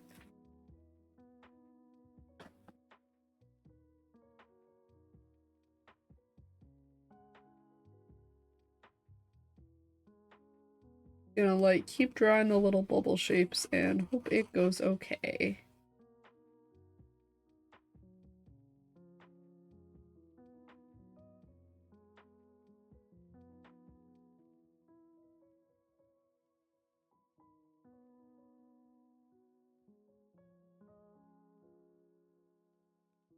I like how I came in here, like I remember how to do this super cool thing with water and then I immediately did it wrong. That's pretty good. That's a pretty me moment.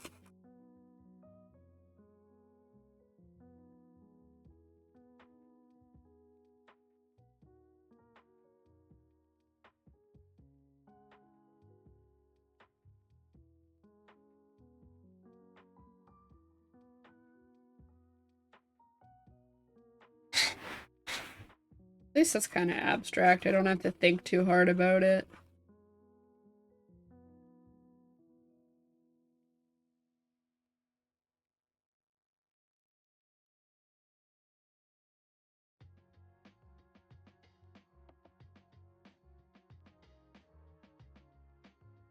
It's not wrong. It's the muffin spin on it. That is correct. It's art. Nothing is really wrong. It's just my way of doing it. This color is like the exact same as the paint in some places. Kind of cool. Look at that color match, and I wasn't even trying to.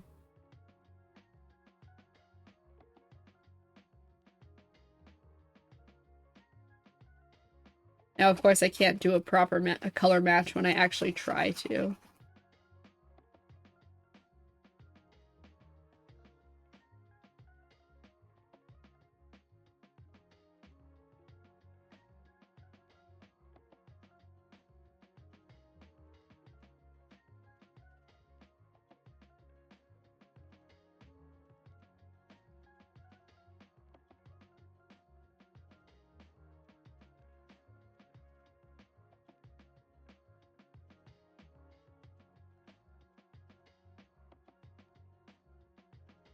That red is showing up quite a bit now that it's dry. Oops.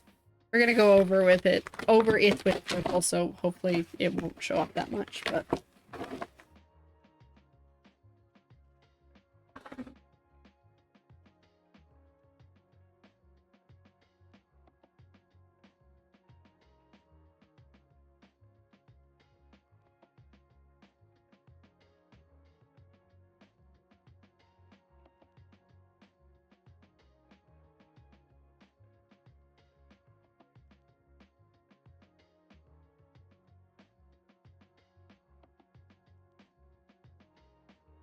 I think having the Posca markers in here will help me, like, just reinforce the color that everything is, like, supposed to be.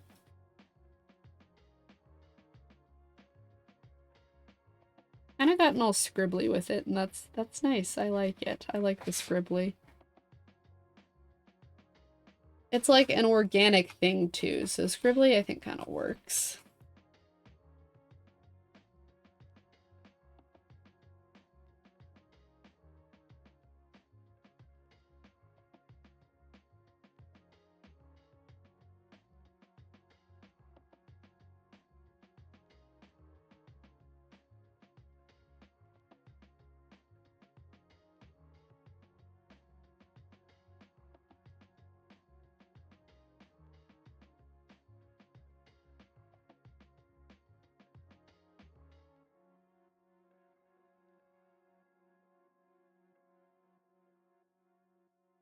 Kind of hard to do over the edges of the torn paper, but it's okay. It looks pretty good so far, I think.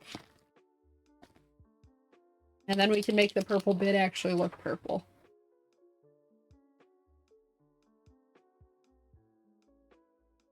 Purple is such a hard color to mix. It's one of those ones that you have to be like really particular about or it just like doesn't look good.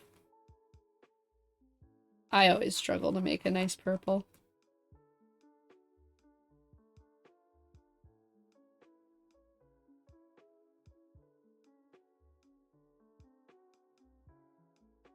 There we go. This little bit here with the purple, that looks really good. I like that bit.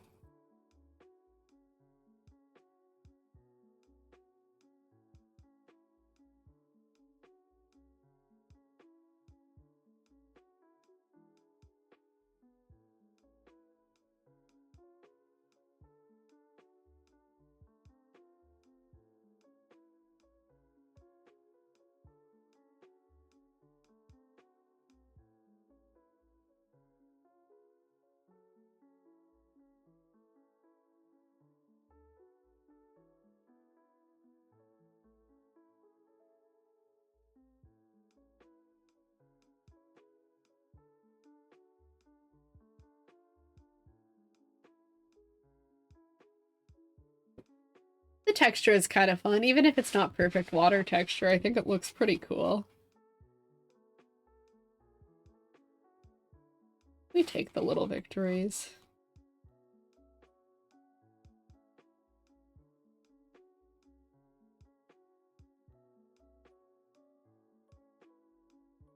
And it helps everything just look a lot more vibrant, which is good, because that's like what I wanted out of this water texture bit. Yeah, it's nice. I like it. I'm gonna take some pink, and I'm just gonna add like some pink highlights as well, just for fun. Just for some extra color.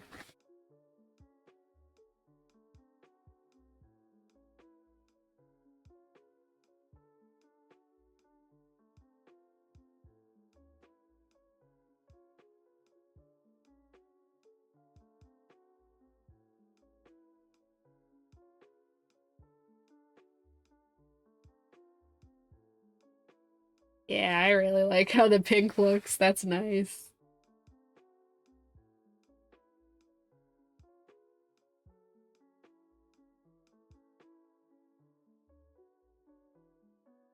A little pink with like the nice light watery blue. That's good stuff. I like it.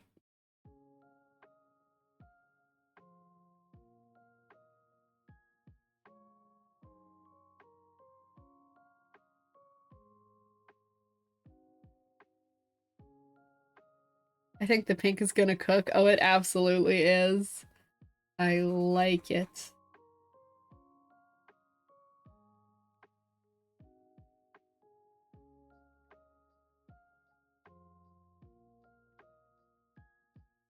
This color palette is just, it's amazing. I really like this. This is the good stuff right here.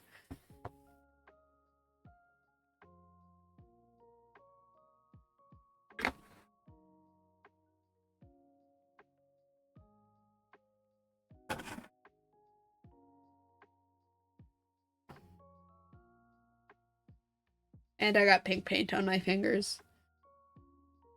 Somehow, even with paint pens, it still happens.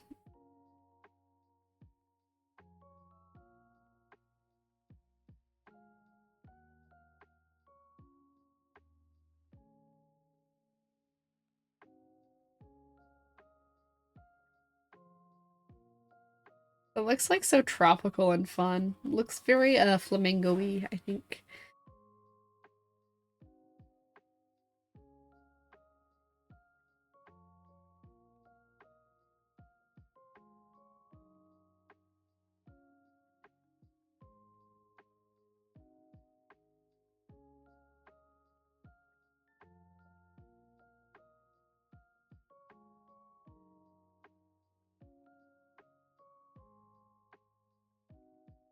I think it's definitely best against this light blue, but it looks good everywhere.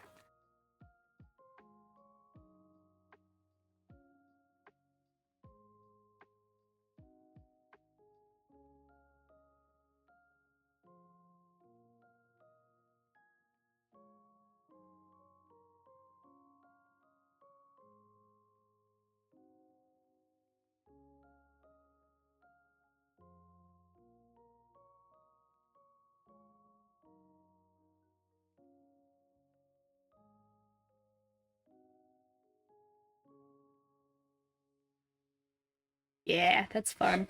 Add some at the very end here too, just because I really enjoy the pink.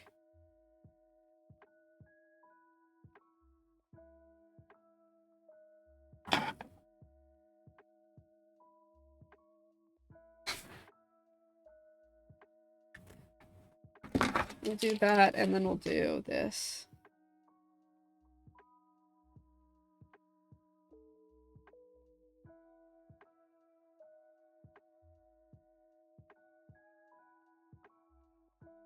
Yeah, okay. It's getting there. I think we just need the white on top now, and it'll kind of pull everything together. I'm gonna do that with gouache.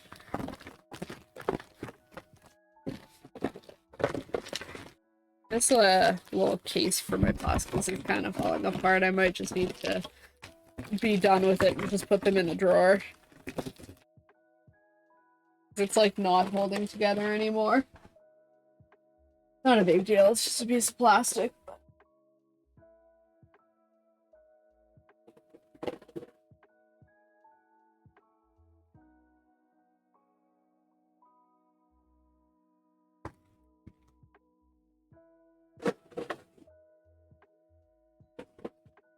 Okay, now for the gouache. I'm gonna just borrow my watercolor palette. We don't really have another palette for it at the moment.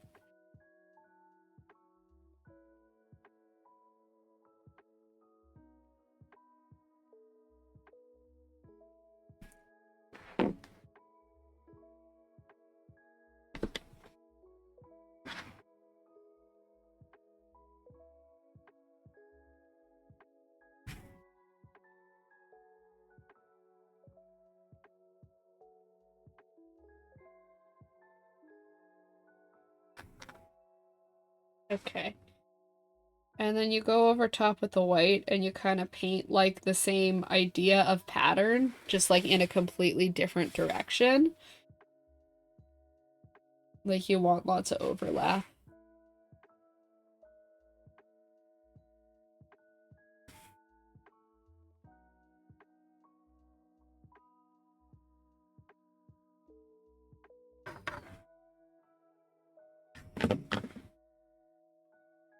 And this is like the really cool part.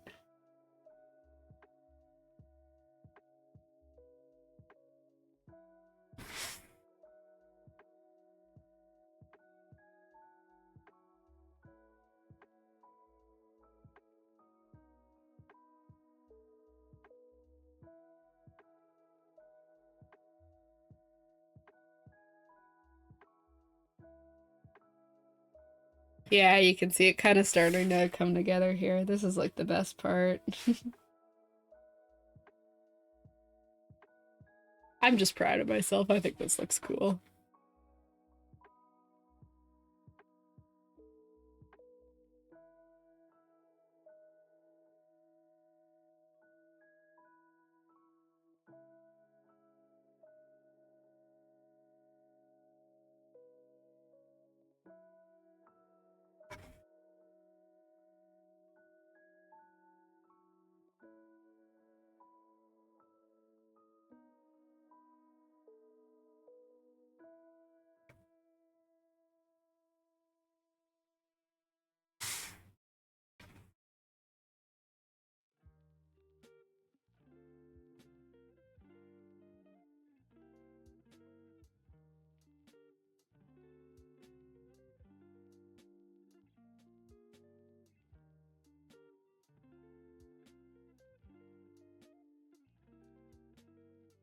This is another one of those ones where I'm kind of like focusing in on, but I think it's in like a different way than I do with the line art. Like I'm just kind of vibing and enjoying the process for this one, so I'm like just kind of like relaxed and forgetting that I need to talk.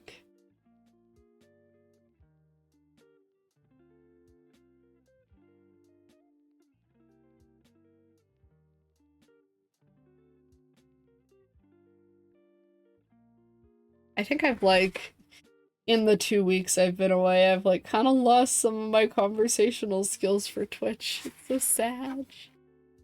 I mean, you don't need to talk. I like to talk. I feel bad when I'm not like filling the gap.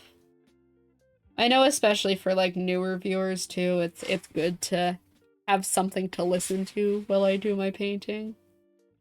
So I like to try and talk.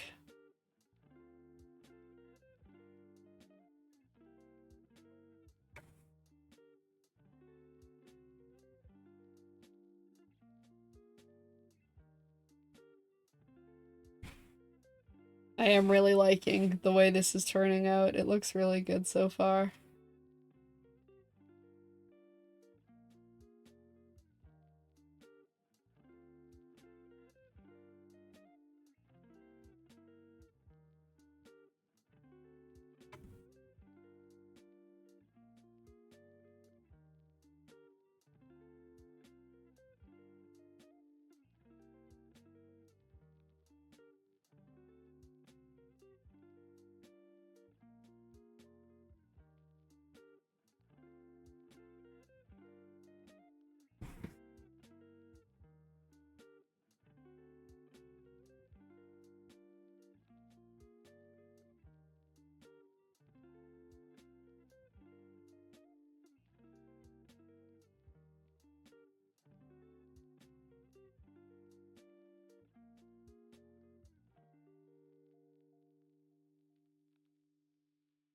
I am having a lot of fun with this texture. It's a good time. Very different to what I paint, so I'm like kind of turning my brain off and I'm just vibing. I'm like, ooh, shapes.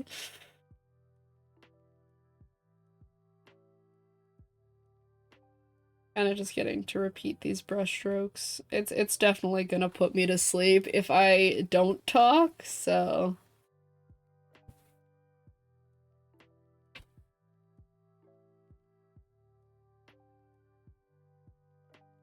I have like already almost made it to my reading week, which means I'm about halfway through my semester for school. And like I like art school, it's fun, but I am in desperate need of a break right now.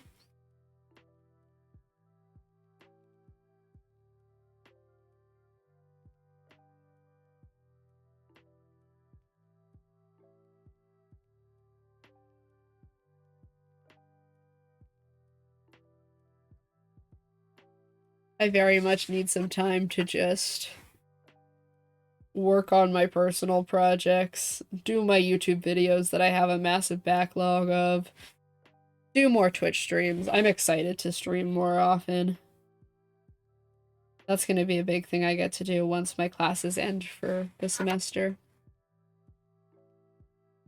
I'll get to do more frequent streams, which I'm excited about.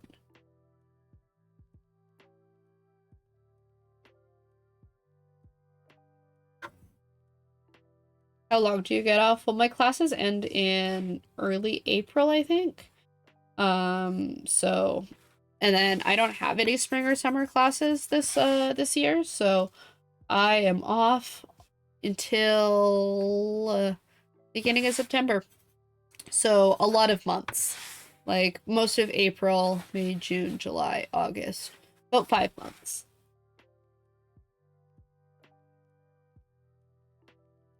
Which, I mean, I'm obviously going to be working and stuff, but it is a very nice break. I'm gonna like savor it because next year I'm definitely going to have to take a spring class or two. Um, so I'm just gonna like enjoy my nothingness this year.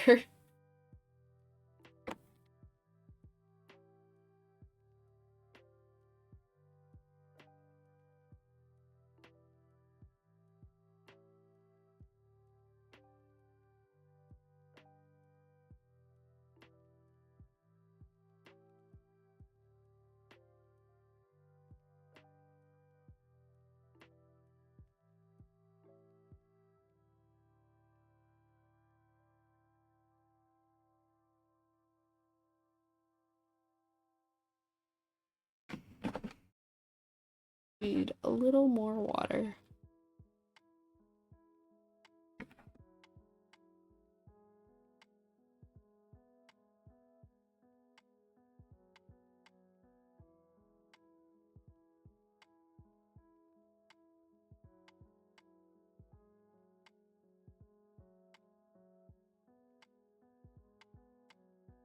Gonna turn the page this way so I can see a little bit better.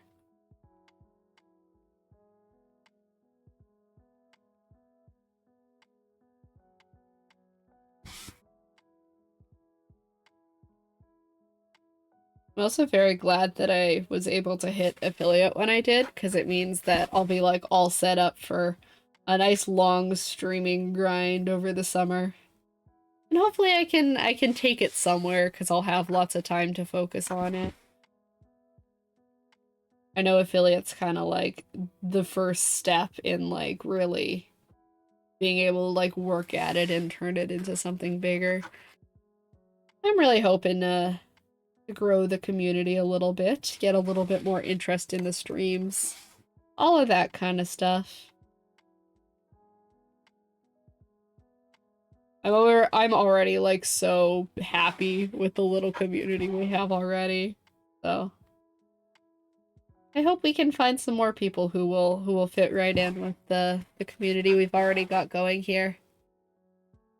Think you'll get it all set up? Yeah, I'm mostly ready for my affiliate setup. I need to do my alerts still, but other than that, everything is all ready to go, at least from like a base level. I definitely want to add like more emotes and stuff in the future, but yeah, it's mostly ready to go, and I'll activate it for the affiliate stream next week. We'll just have to see if I get the alerts done by then or not.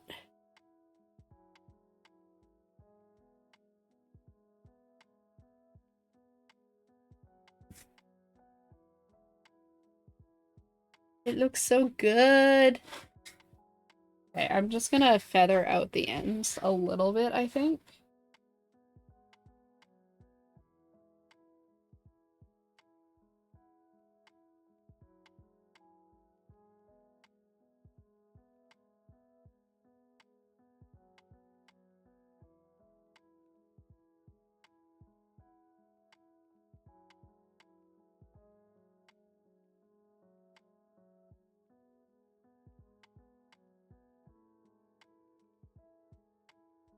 I'm excited to have my my channel points all set up and ready to go. I think they're going to be very cute and fun and exciting. Since my stream elements loyalty points are called chocolate chips, I figured I'd name my my loyalty points blueberries. So I'm excited for those. I'm excited to get those going. I think all of it's going to be a really good time. Gambling time, yeah, exactly. I gotta find a way to do like predictions for art streams. They're a little bit trickier to do for an art stream, but I love the predictions and I definitely want to use them, so.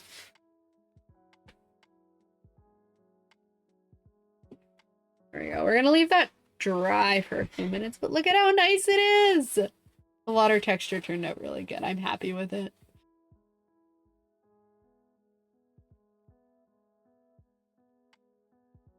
I think I want to draw just like some pretty little amethysts to go with this. It's going to be a very character-centric spread.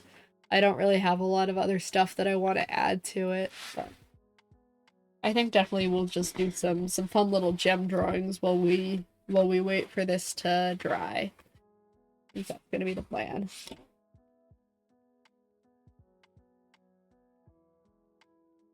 We gotta see if your luck is as good with the blueberries as it is with the chocolate chips, Mercer.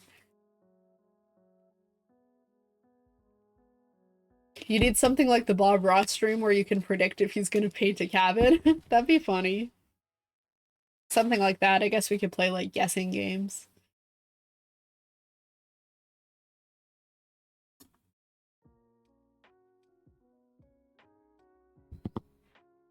Okay.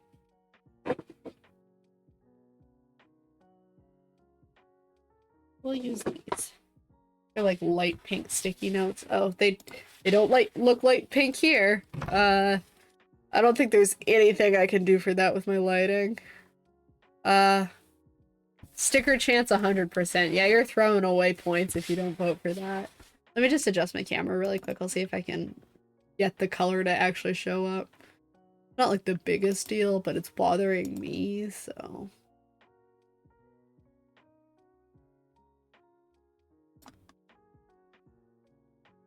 There we go. Just needed to bring the exposure down a little bit. Was actually a very easy fix.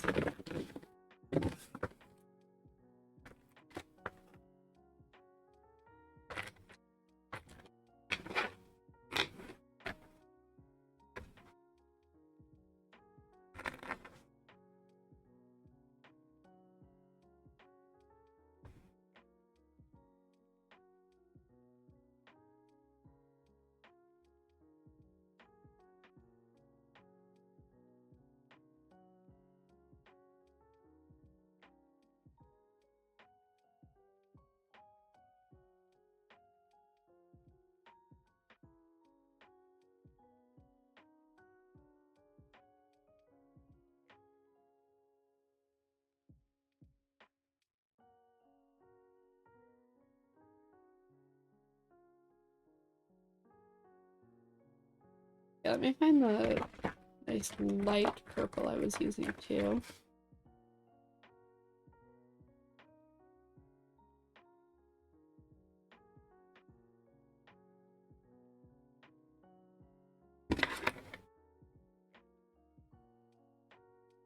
Looks very gray on the pink paper, but I'm not there now, so.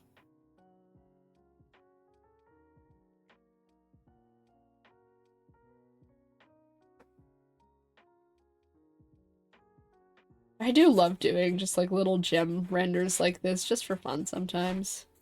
I used to do this in school when I was a kid too. I just like draw and color little gems and make them look as shiny as I could. Always a fun time.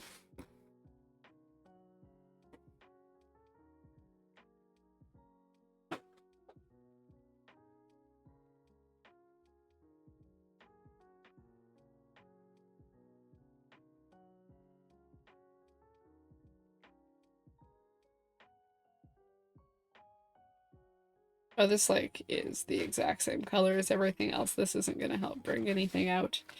I will do it with the pink then.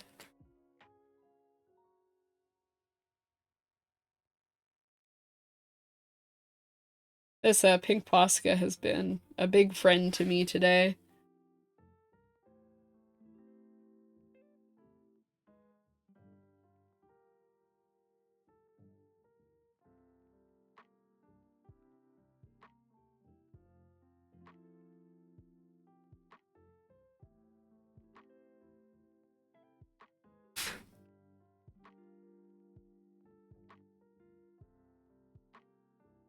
There we go. So fun and shiny.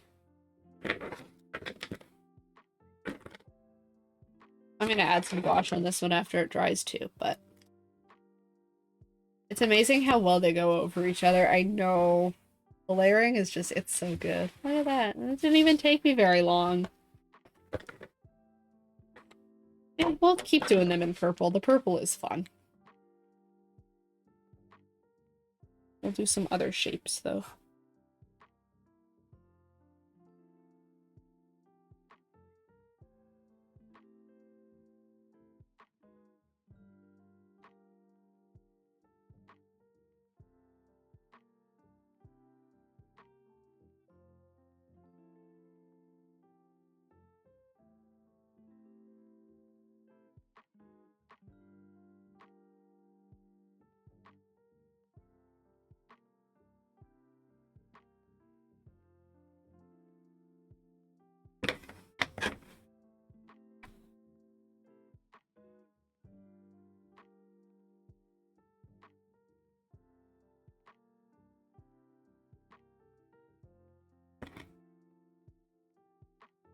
Stuff like this is just the kind of thing you want to do over and over again because it's like, it's so fun how quick and easy it is, and then it like still looks really good. It just feels very exciting. This is the kind of art I was all over. Like, I had a phase with as a kid, where it's like just art where I could do it like super, super quickly, and then have it still like turn out amazing.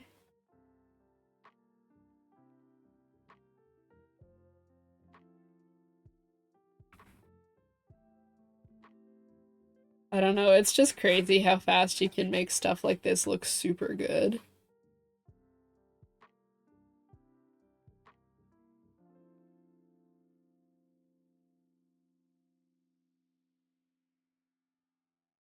that. We'll do one more. Just because I'm having fun.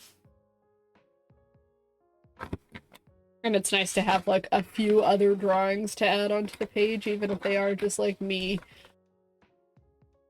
basically going, like, wee with the markers and making really pretty gems. Still counts.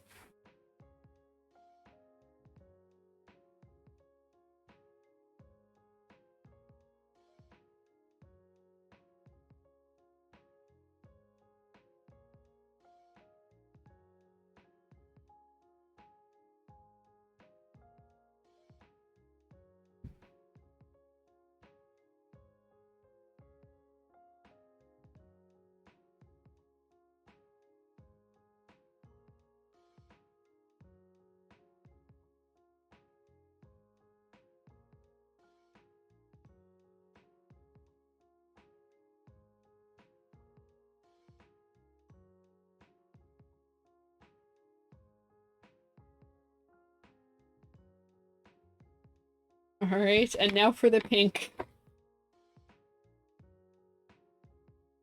Like, showing someone a magic trick. Like, it's just mesmerizing. Like, showing me a magic trick, I'm just, like, staring at it like a little kid, like, whoa. That's so cool.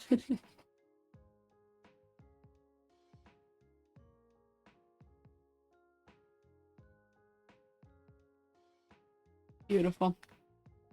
I think this one is still my favorite just because I love the shape, but they are all very pretty, and I'm very happy with them.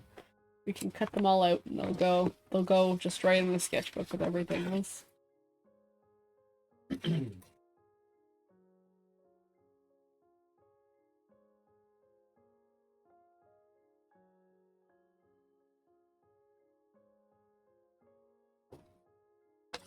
This one is definitely not at all symmetrical, but it's fine. Because it still looks nice. Oh yeah, I was gonna put gouache over them. I guess I will do that when they are stuck into the book.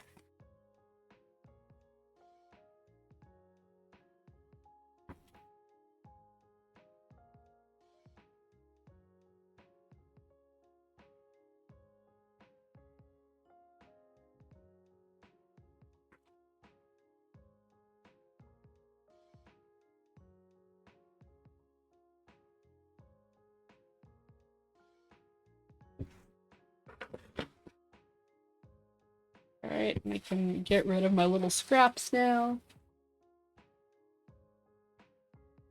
Let's check back in on our little backdrop here. I think that's looking really nice. We can do a little zoom out.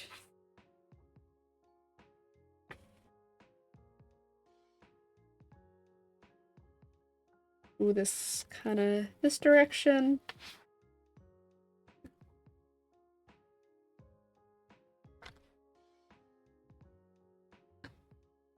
Oh, there's a big thing of gouache on the back of that. I do not know how that got there.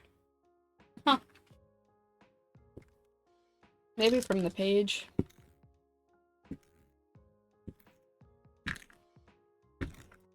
Okay.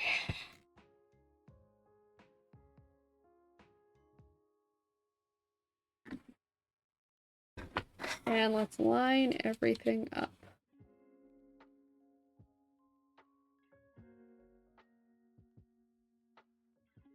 Okay. Like the very tips of the toes are just sticking out over the edge of the page. I think I should be able to just like... Whoop. There we go. And the whole drawing is still intact.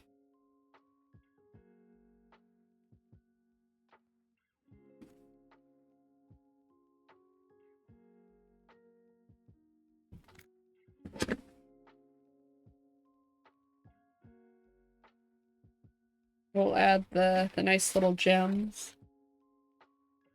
Kind of just like me making my own stickers for the spread, almost. Of course, we will still add stickers.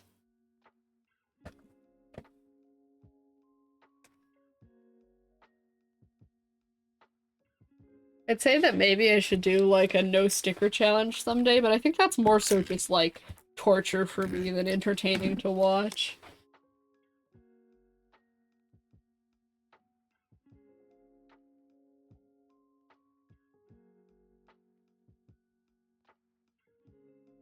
I want to move this a little bit, I think.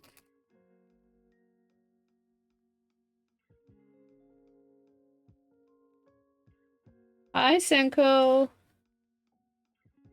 Yes, I was sick. I'm better now, though, which is good. How are you doing? Weren't you sick for a little bit too, Senko? Are you feeling better? Good, good.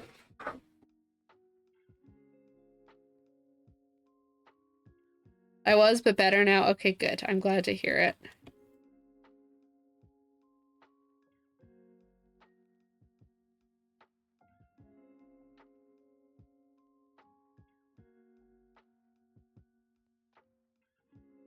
I'm glad you made it to stream.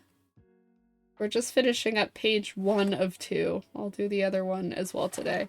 This is technically like last week's, if you think about it.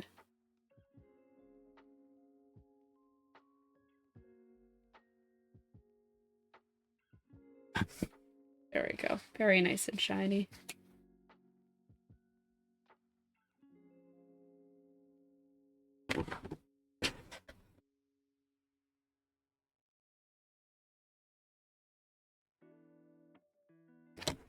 I'll add like a little sticky note.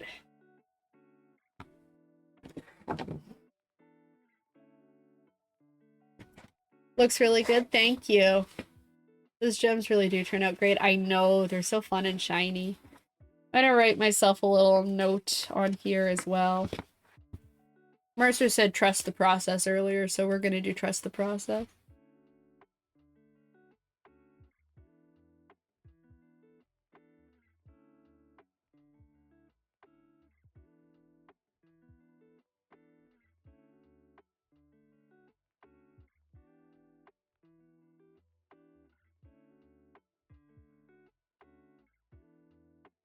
And this was a very trust the process kind of spread, so I feel like it was applicable. Literally about to say you were right. Yeah, you were right. And now it's being memorialized on the spread.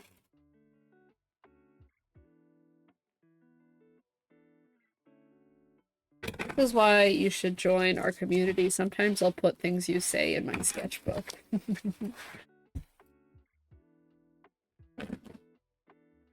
I'm like advertising now, marketing.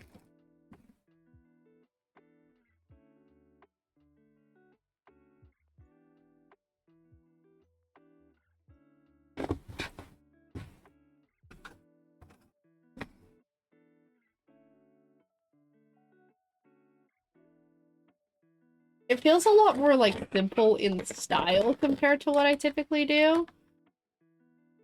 But like, I don't know, like it's still complicated and a lot went into it, but like there's just not as many like different drawings. It's all kind of like connected to one and I like it. It's nice. I like doing different things. Trust the process, Burster 127, 2025. Yes, that is the first time that quote has ever been said. You are the originator. Congratulations.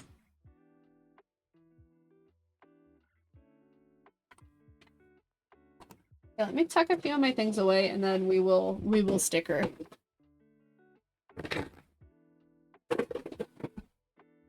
We will sticker and it will be good.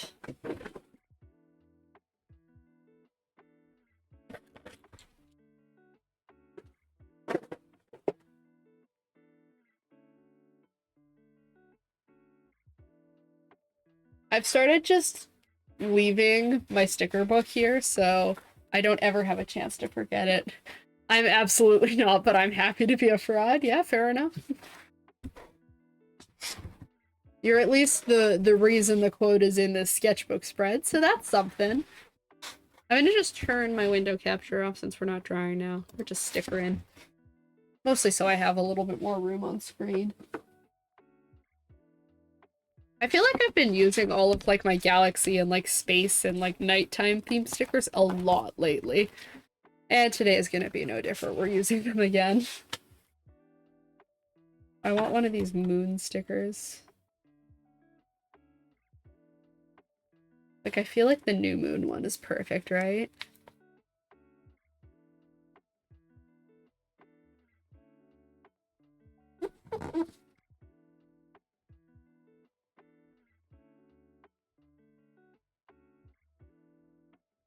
I like these, like, sleepy little animals, too.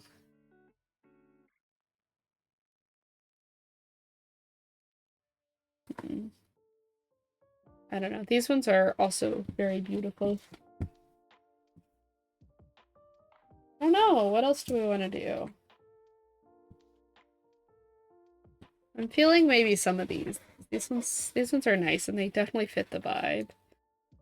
I think, like, this skinny little one up here in the top right corner. Gonna look good. If I can get it to sit where I want it to. Yeah, there.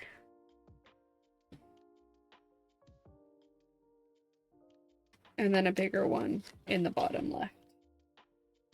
They can kind of mirror each other a little bit.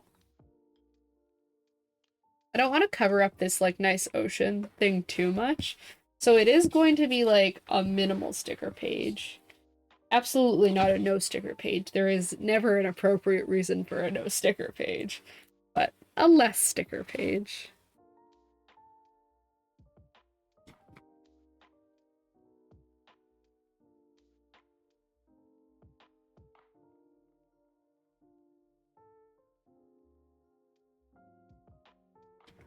I'll do this little, like, moon phases one up here as well.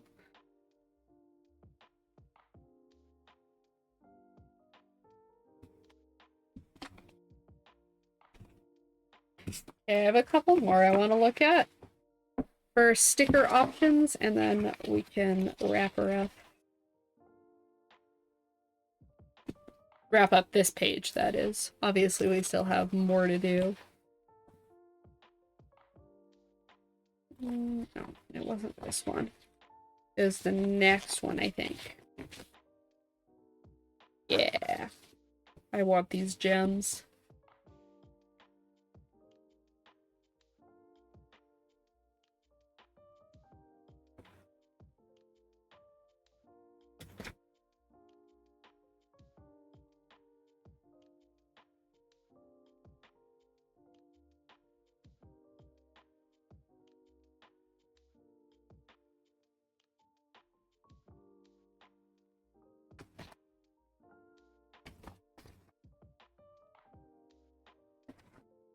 There we go. That's looking pretty good. I don't think I need anything else from here.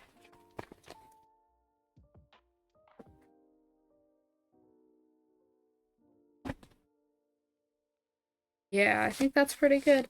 So I just need something to do the date on. I don't know if I really have any in here that I'm feeling. I guess I do have, like, the little record ones. These ones are pretty cute. I still think they're, like, the right shape, you know?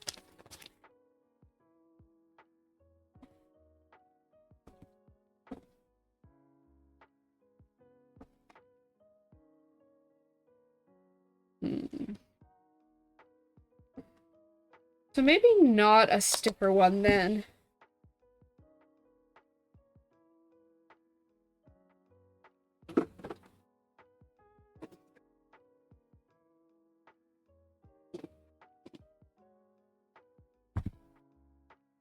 What do I have for washi tape? I could do it on washi tape.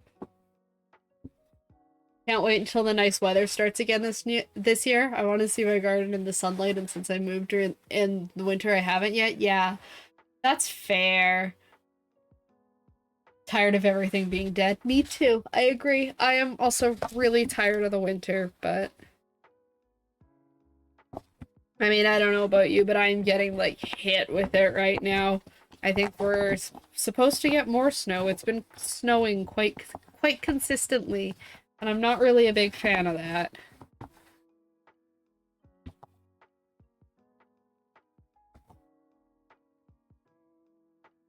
I wonder if my pen would show up on that even. Let's do I have like a Sharpie or something here? I have one in this drawer. We're gonna date it as if we actually did it when we were supposed to. So February 2nd, right? Yeah, February 2nd. And yes, Senko, I'm old. Excitement comes from having my own garden. No, I agree with that. The garden sounds really nice.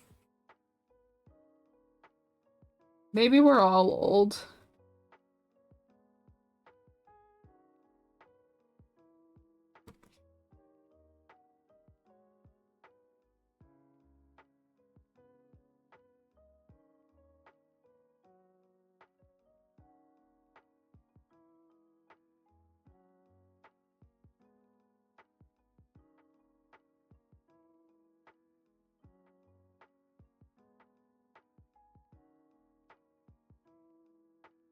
Sorry, I'm doing this off screen because it's already precarious enough.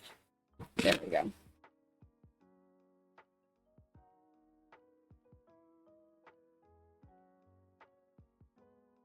Got my nice little washi tape with the date on it. And we'll put that right there. It's kind of hard to see, but I might go over it with a white pen when I have one.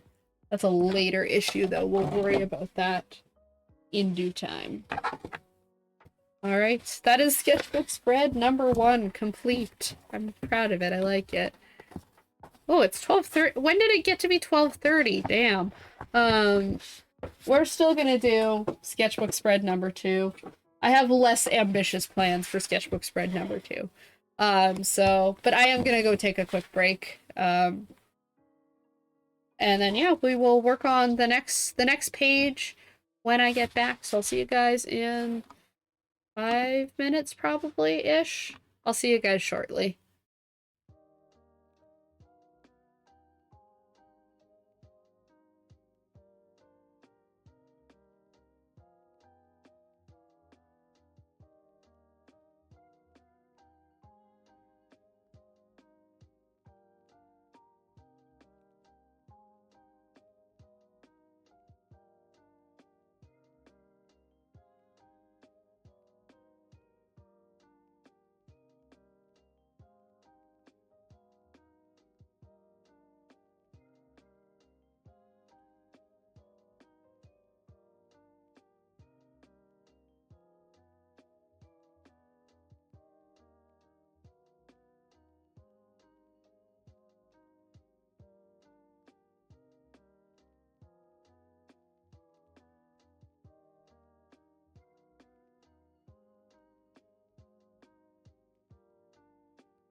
Okay, I am back.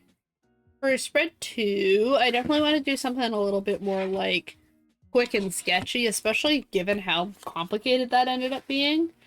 Definitely I want something faster so that I can go have lunch. And that is definitely a good part of the reason. The pages are already starting to get a little bit bumpy and hard to draw on. It's okay. We'll work with it. I'm gonna have to see if I can get it sharp, but I have like one of those like magic pencil, multicolor pencil things, and that's always a really fun thing to sketch in. So let me dig out my sharpener and we're gonna see, because these ones kind of suck. So it can be really hard to get them like sharp and drawable with.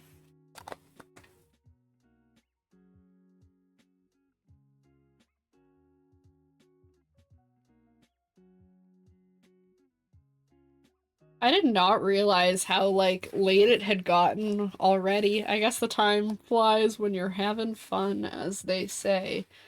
I don't know, I got really into that spread, and the lead broke. Okay. Gotta be, like, so gentle with it.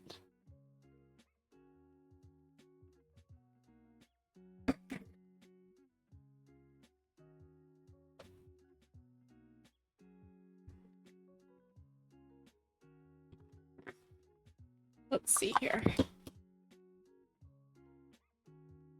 Did I unstick the lead? It looks like I unstuck the lead. Like, this thing is already getting short, and it's not because I've used it very much. So, I, like, definitely want to get more of these, because they're really fun to draw with. I just would like ones that don't suck. I should have left, like, a negative review on this one or something, but I didn't. To be fair, it was like $10 for 30 of these things, so I kind of got what I paid for, but still.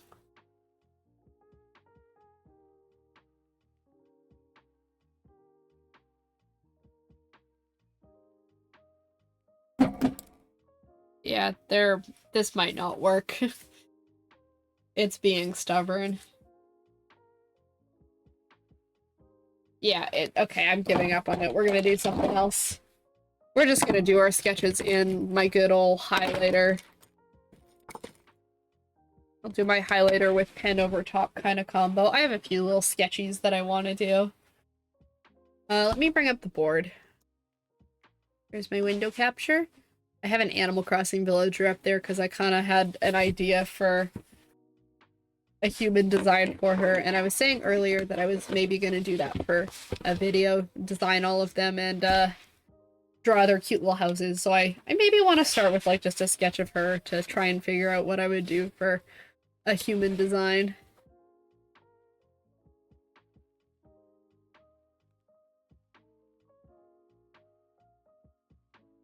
Well, let's start with that. Let's do like a nice little pose sketch. I do really like doing these with the markers. So just like there's just like a nice little bit of color to it. A good time.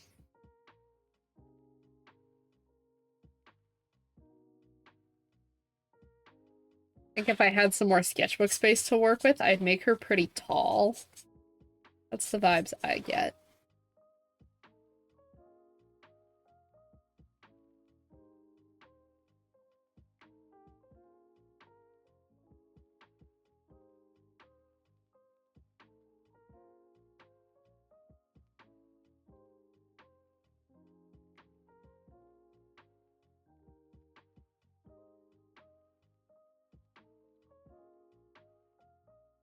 I don't know what I want to do with this arm. The eternal struggle. This one's already at her side, so I want this one to be doing something a little bit more fun.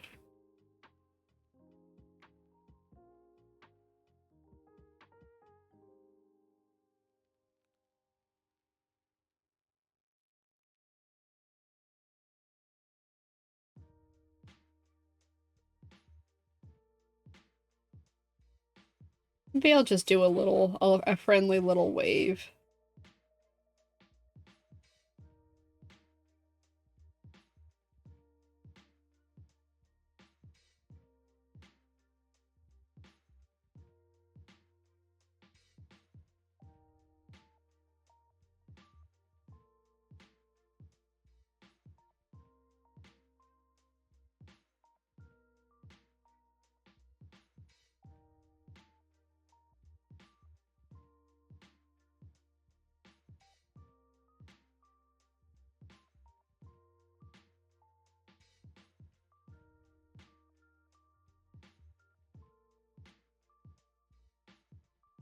All right.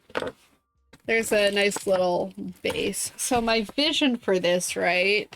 Um, maybe I'll just pull up the individual villager profile. This is one that someone else made for like giving gifts and all of this. I don't agree with this gift guide. I would dress her differently. But that's just me. Oh, I guess I could just hit the view larger button. There we go. Yeah, this is what we're drawing.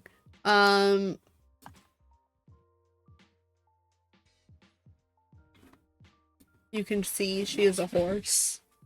But she's got like this like fun, she's got pink hair and piercings and this fun like makeup going on. So what I am envisioning for her, despite what like this gift guide and her current outfit says, what I am envisioning for her is a little bit of like little bit of country, of course, because she's a horse, and like with that printed top, like that's what I'm feeling. But like with all the piercings and stuff, I think she needs to be a little bit of a goth cowgirl, a little bit of y'alternative, if you feel me.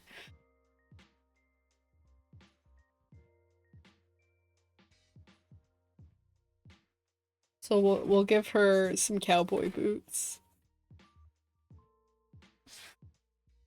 This was like the first idea I came up with for her, and I was so excited. I was like, "Oh yeah, we need to do like a goth cowgirl kind of kind of thing."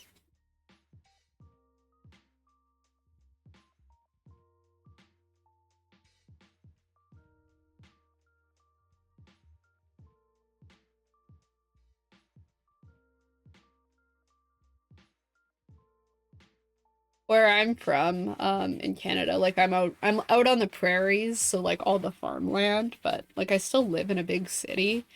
Um, oh, I should have given her a cool belt. I guess this is just the sketch. I can still give her a cool belt. Um, but yeah, so I'm out on the prairies, so like farmland and stuff, but I live in like a big city, so it's not really super farmy where I'm at specifically, but we have like an event every summer. We have like a big fair here every summer, and so everyone in this goddamn city for like 2 weeks out of the year just like starts cosplaying cowboys really aggressively. And then we all stop and go back to our normal lives afterwards.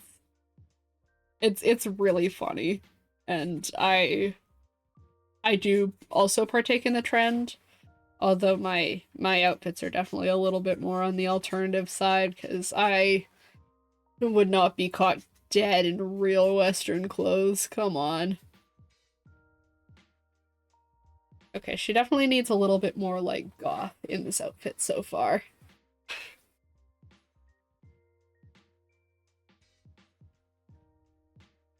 We'll give her like a black tank top and like a big choker.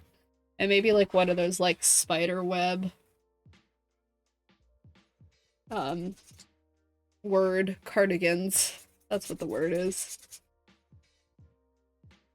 Oh, and fingerless gloves, of course.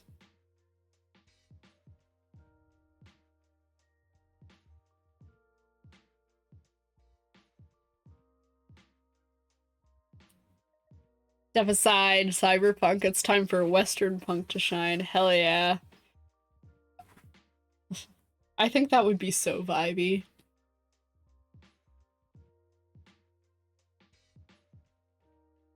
Oh, I think she definitely needs spurs, but they need to be shaped like little stars instead of actually being functional. I mean, they probably still would spin, right?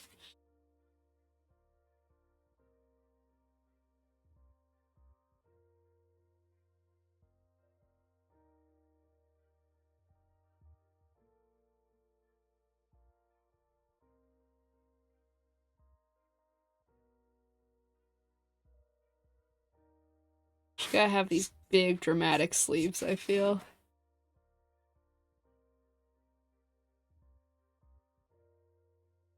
And fingerless gloves, like I said.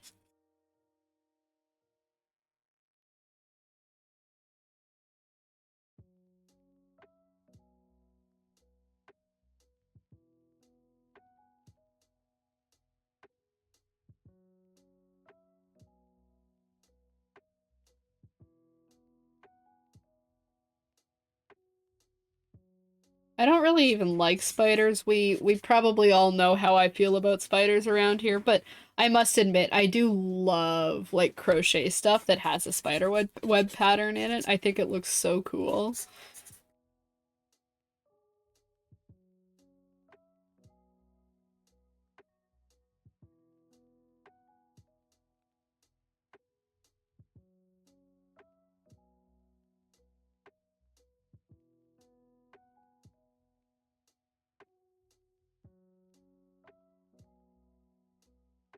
And I gotta figure out her hair too.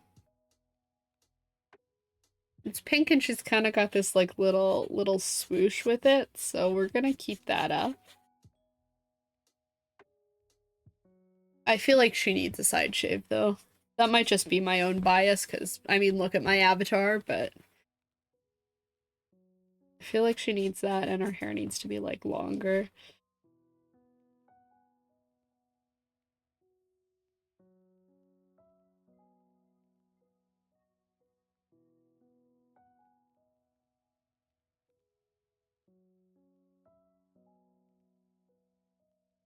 Look at her though. I am vibing with this. I like it quite a bit.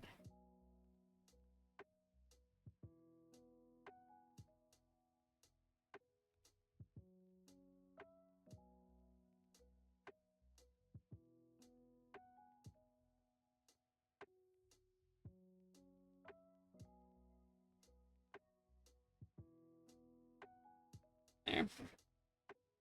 She must retain her cool makeup. I will make sure of that when I go in with the final line art and all of that. Cool fingerless gloves. There we go. Oh, and I think she needs tattoos. She already looks so good. Thank you. I'm gonna give her a horseshoe.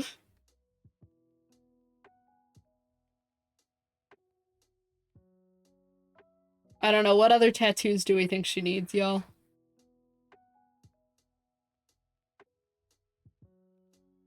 I'll give her the little, like, Animal Crossing leaf. Although it's kind of gonna be hidden down there.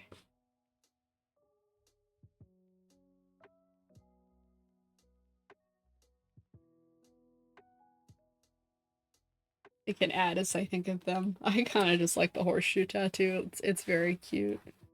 But I feel like she maybe needs more. I feel like maybe, like, some song lyrics or something here.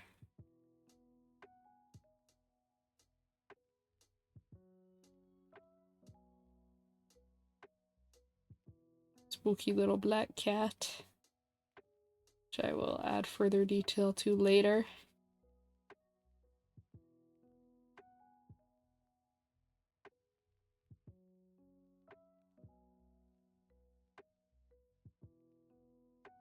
Do like a little lock there. I don't know. I'm thinking of like very generic tattoo ideas, but I'm trying to get this done kind of fast, so I'm okay with that. Maybe we'll give her a little shooting star here. There we go. Those are some tats. She looks good.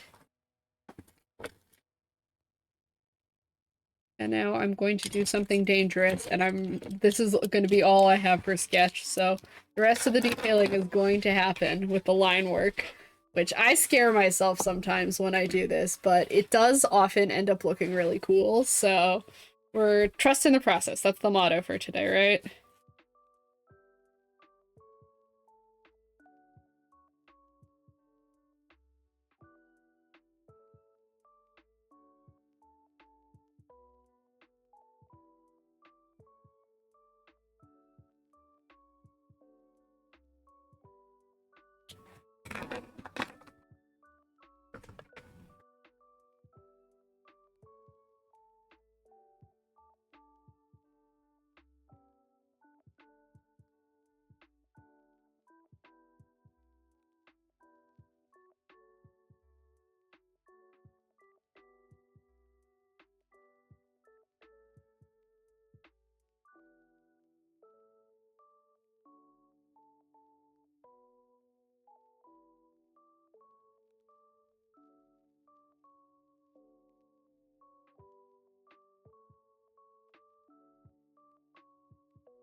Oh, I kind of forgot I gave her a bandana on this side.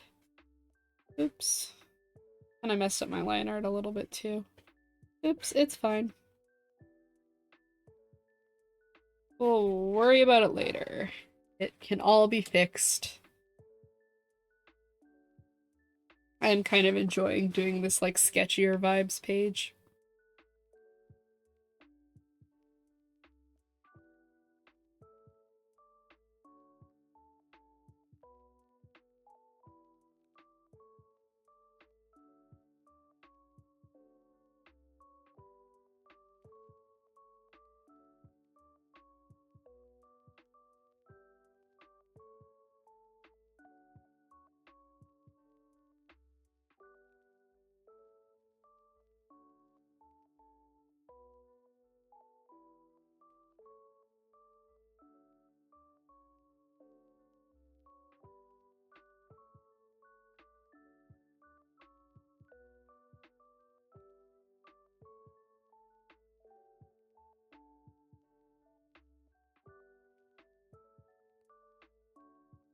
There we go.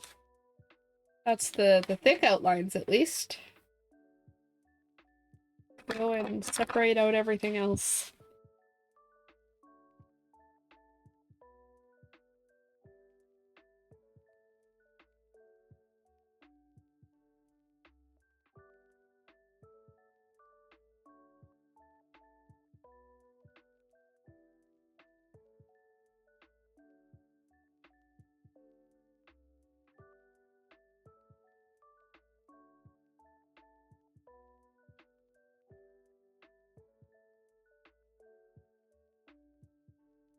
I kind of like having the tattoos on the leg. That's making me happy. I like the way it looks.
I think the sweater is definitely like quite see-through.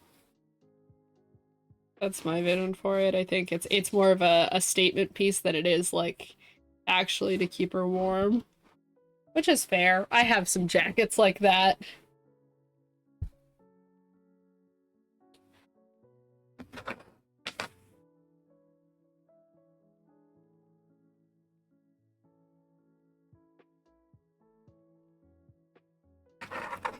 I'm gonna do the tattoos and then I'll do the spiderweb pattern on the jacket. There we go. I might come back actually. I might make them like all black and white and like give them some chunky black. I might come back with the graphic pen in a second. I just want to make sure I get any detail that I want to get on these first. Like the cat eyes, like that. This one I'll do with the smaller pen so I don't accidentally get rid of the big dumb eyes.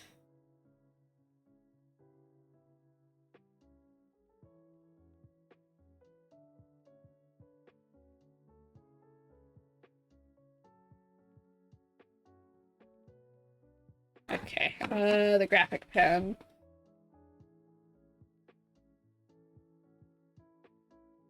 It looks really fun having the purple and pink layered under there too. Like, that's really cute. I like it.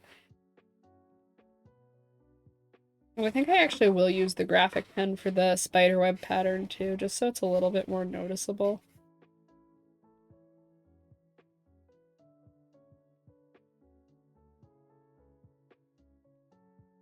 There we go.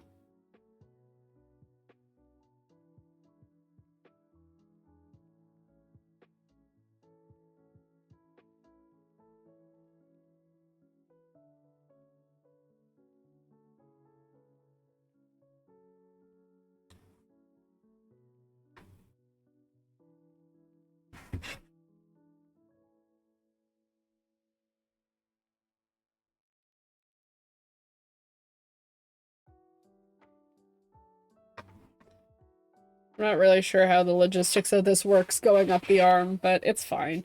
The spiderweb pattern will be evident, and that is what is most important.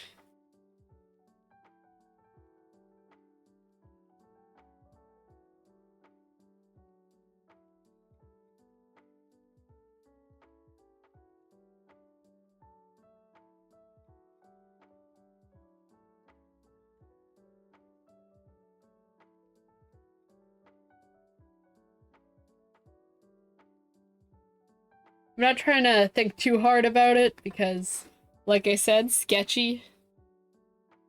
Try and keep this a little bit easier on me and my brain. Especially for this arm, I don't think it needs to make as much sense when it's clear everywhere else.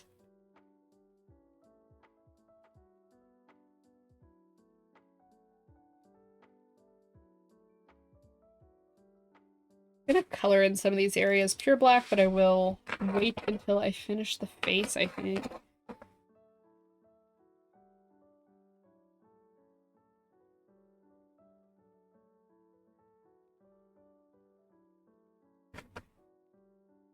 I'll zoom you guys in for the face part. So it's a little bit more interesting. I feel like it's too tiny to watch if you can't see right up and close.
There we go. The face is a little bit small, so I had a little bit of trouble detailing it out, but I still think it looks cute, so that's all good.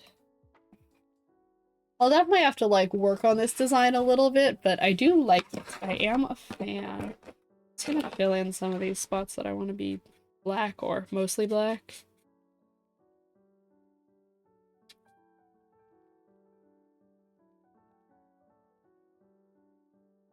Oh, I forgot about these front panels on the jacket. I guess those are supposed to have a pattern on them too.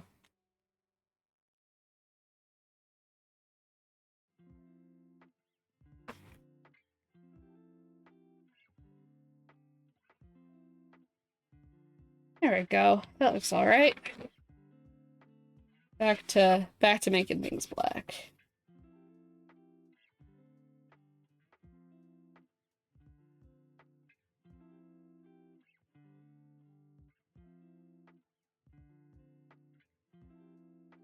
Her hair is pink, but I might add like some black roots. I think that'd be fun.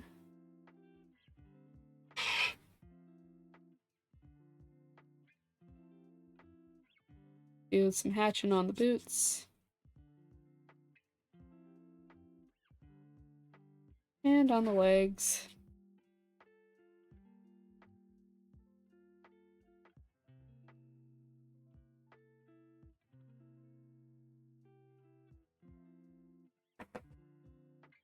I'm gonna color the hair pink. I think it needs it.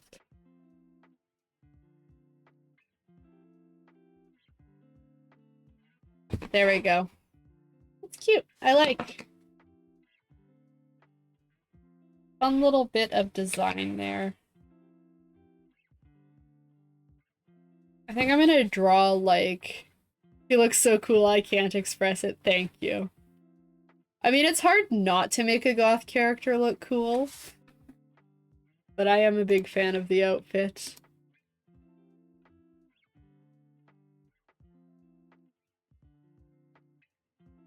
I think I then just want to draw my plans for my hair. So I'll make myself like a little box down here.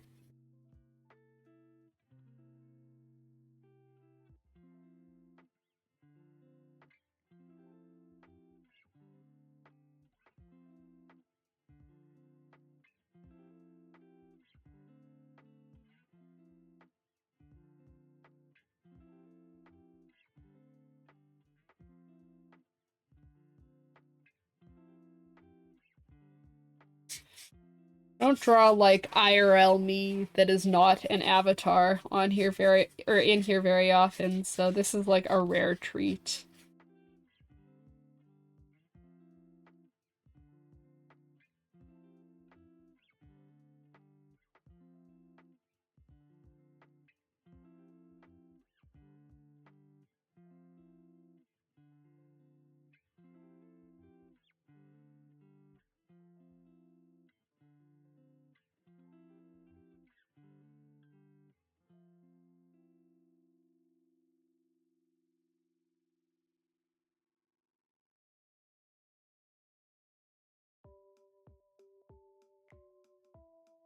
This one is also going to be done mostly with the marker. Very much just kind of like getting down the base shapes. I want the hair to be kind of poking out of the box a little bit. I think that'd look fun.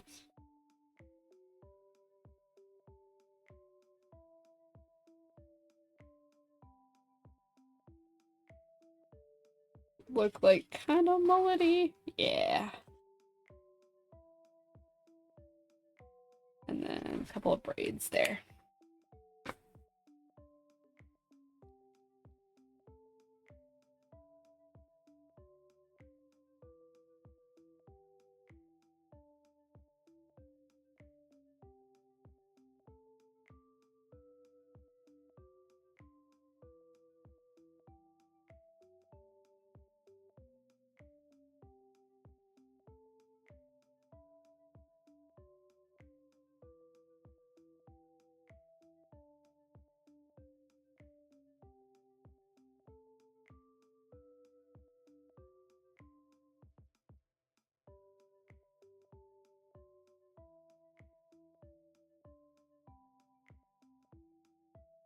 There we go. This is like the scribbliest highlighter sketch ever, but I know what I'm doing with it, so we're just gonna hope that it turns out the way that I'm like currently seeing it.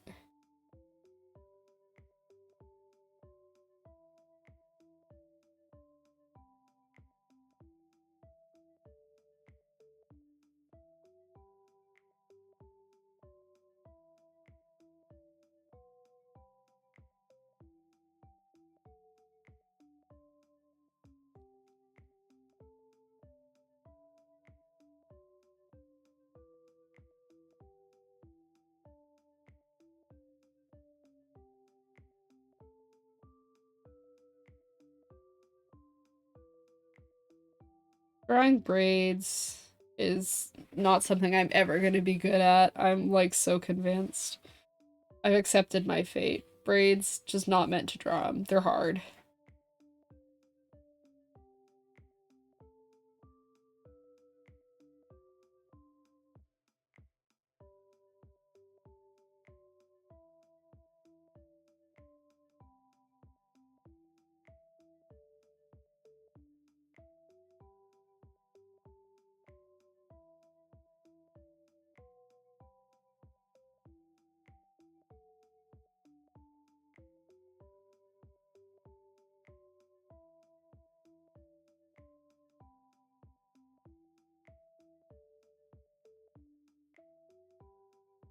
I still don't know how to draw this type of bang. I'm glad to see that that is a consistency in my artwork, but it'll look better on me than it looks on my drawing, hopefully. I don't know how to fill in the front of hair if not bangs.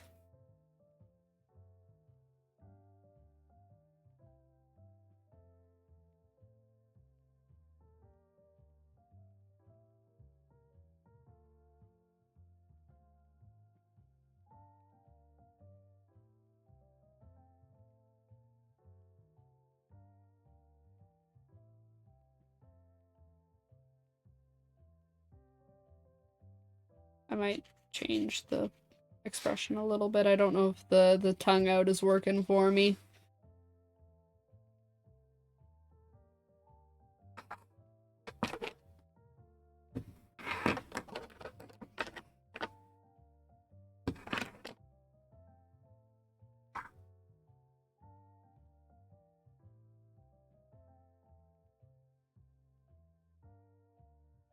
I think I drew the hair a little bit too long even. I got too excited about making it poke out from the frame.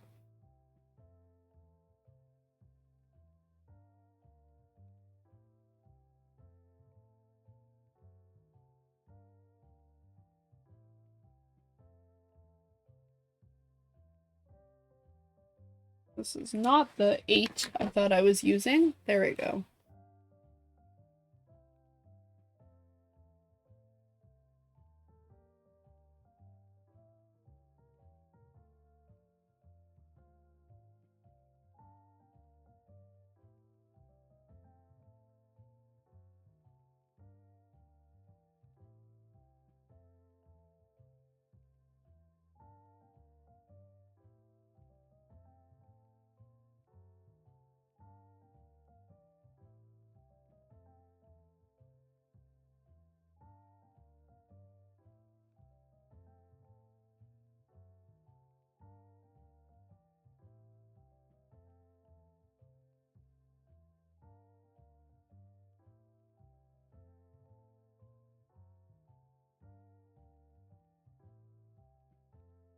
Oh, I forgot to give Renee the little nose ring I was gonna give her. There we go. Just a little extra touch there.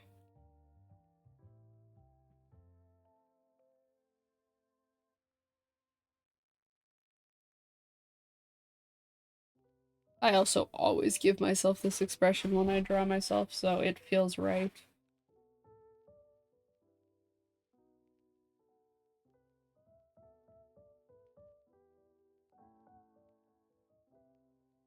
There we go. Much more life accurate. Let me give myself my glasses back. I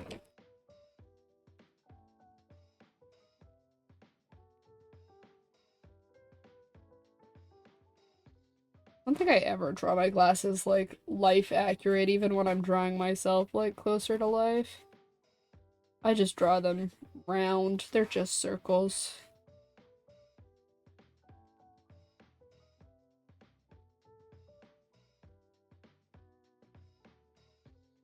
They're still very round in real life, but they're like not quite perfect circles.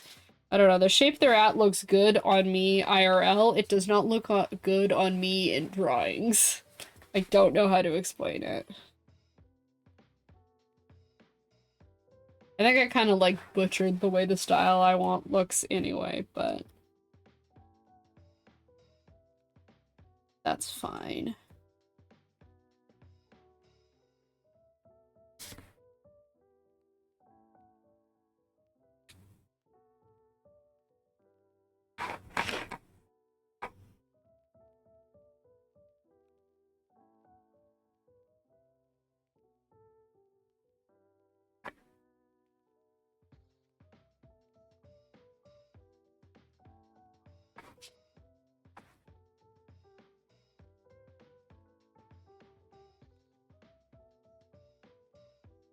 I don't know how I feel about all the red even. It's fine. I should stop complaining. It looks fine.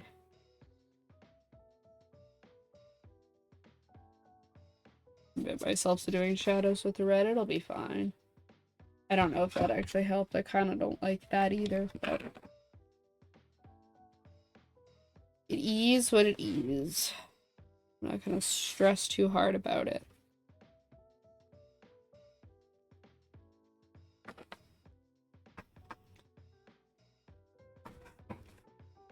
Said I was gonna leave this page sketchy. I'm going to leave this page sketchy, and I'm going to be okay with it.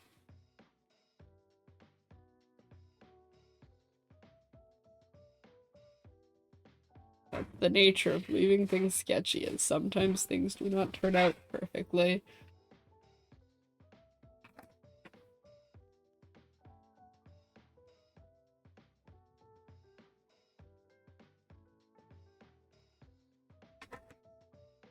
And then up top, I am just going to do a very fancy eye, because I am in the mood to do, like, anime eyes.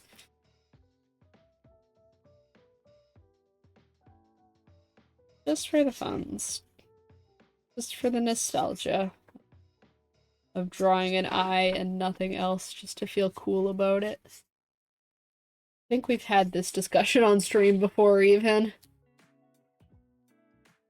But, like, I will draw an eye to show off how well I know how to draw an eye. And then I will draw nothing else because I don't know how to draw any of it.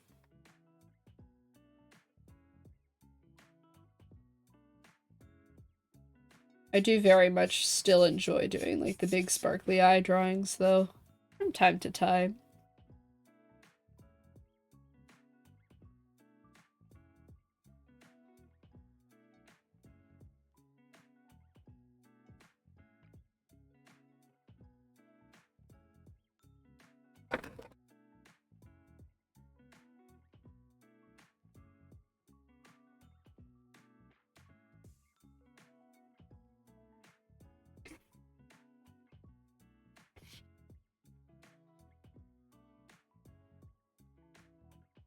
Just use the same colors we've been using for this page. I think is the best bet.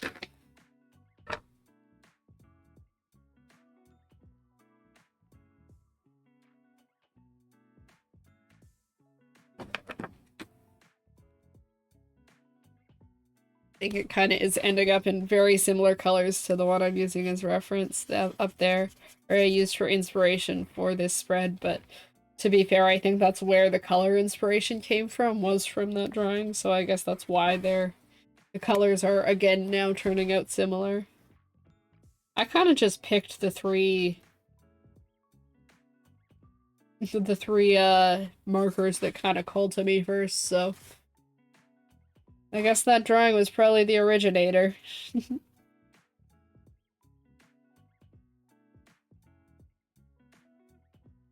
Maybe I'll come in with the white gouache at the very end just to add a little bit of pop of white to this. I feel like the other ones don't really need it, but this one definitely does.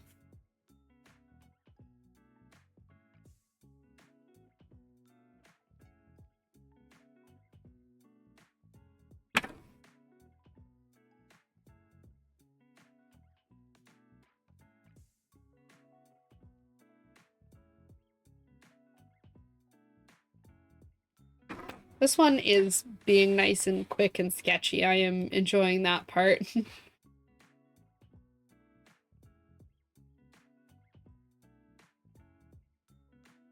You're definitely going to be able to tell against the other ones that this is a much, like, sketchier, quicker spread, but I don't know. I think variety is nice. I think that's okay.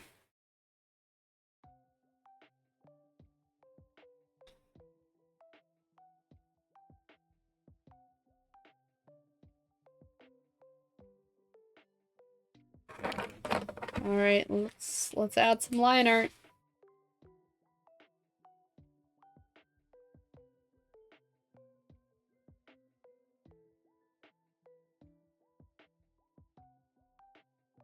The brush pen is really fun for stuff like this.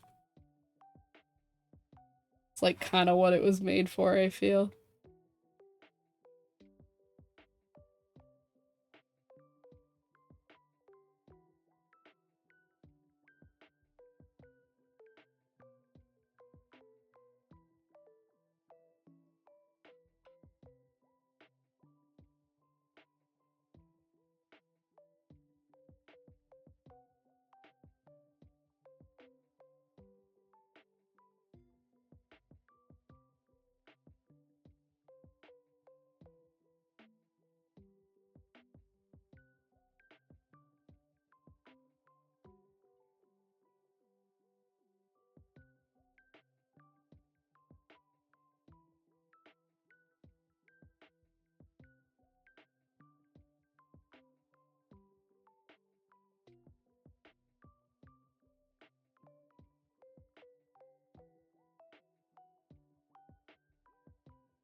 All right. And yeah, for the final bit, let's bring the gouache back out one more time.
Okay, now I feel like everything needs some white highlights. Let's add it really quick.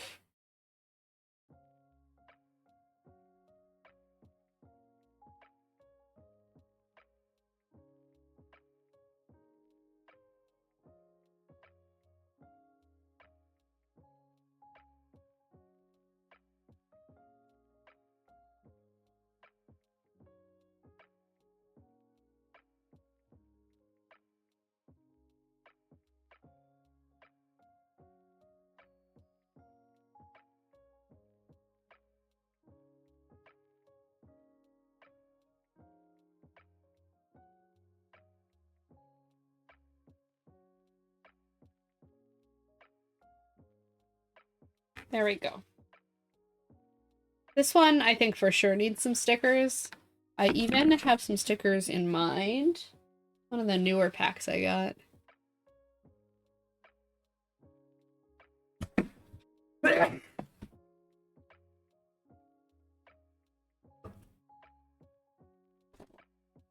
off window capture again so we can have lots of room for stickering.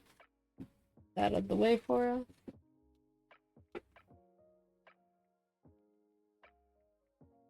Okay. This one here, the groovy one.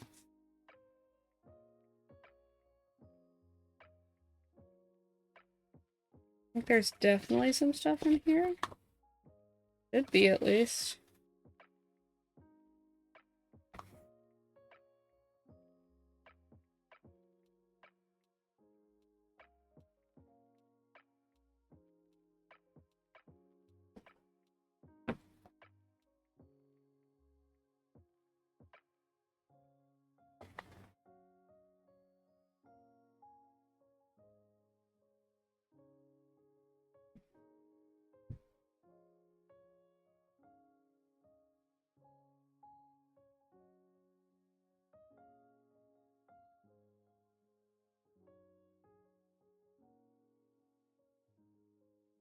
Trying to find ones with like similar colors. I don't want to cover up the boots. I'll go there.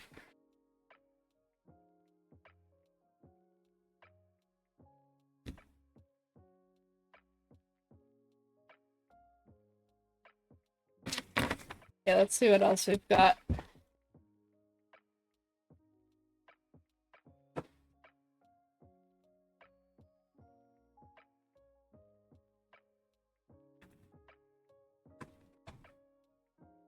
Get the sticker book up here.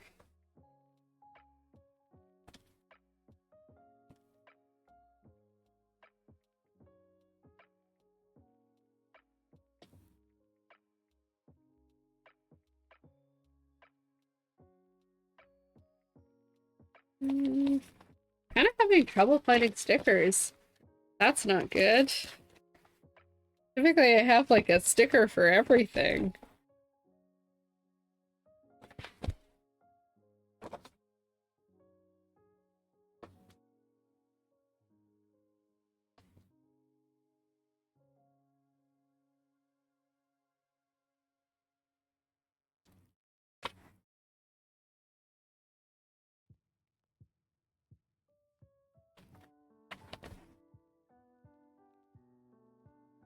Some of these lo-fi ones are pretty good.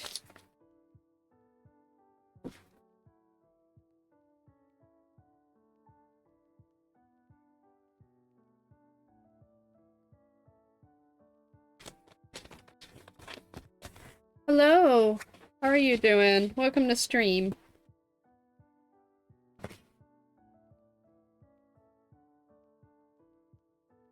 Currently watching me struggle to pick stickers for this page.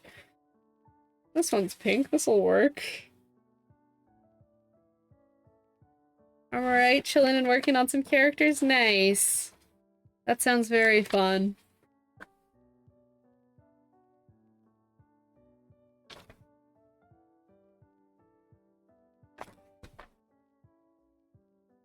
I'm like, I don't know what else to do. I guess I have to think about what I want to use for the date on this page. We could use this little guy. Maybe I'll do that right now, and then we can worry about some more stickers.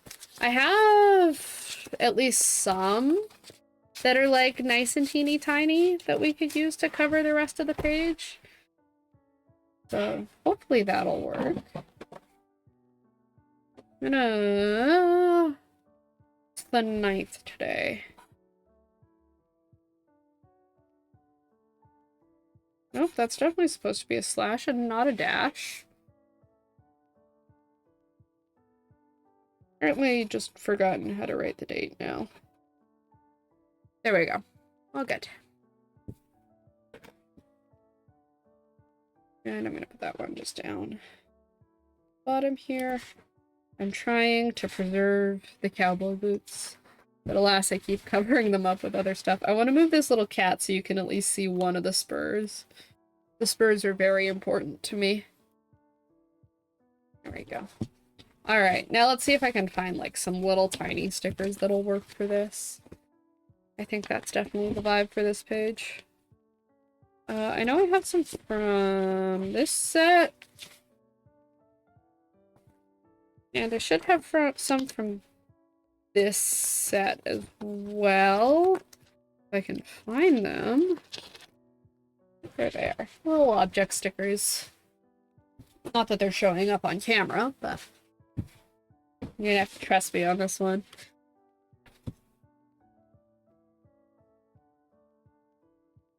I think this one is in like desperate need of some extra stickers, so I'm kind of just gonna go to town with these ones.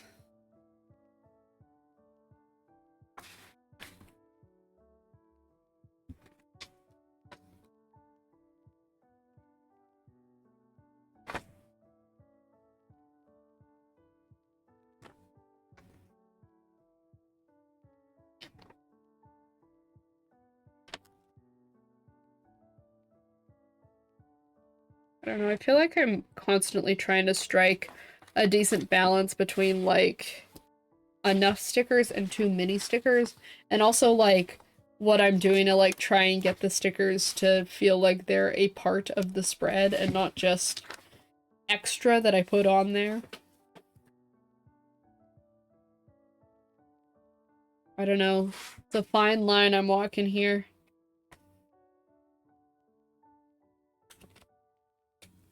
Oh, I can't even get them off the sheet. There we go. I don't know. These ones are more like ocean themed, so I'm not sure how well they'll work, but I guess I can definitely find a few. I already took one of the starfish.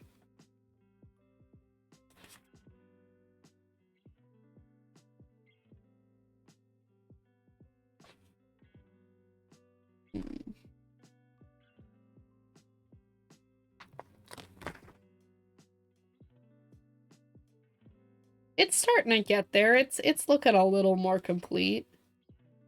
I want the funny crab. This one's gonna be really hard to see on camera, but no, like not even a shot. Hold on, I can see if I can adjust my focus. This crab is important to me and I would like you guys to see it. Okay, crab. Will crab focus? I don't want to turn on autofocus because autofocus messes up everything else. It's just... Oh, it's working. Look at him. He is so tiny and small and excellent. Okay, let me bring the focus back to the page.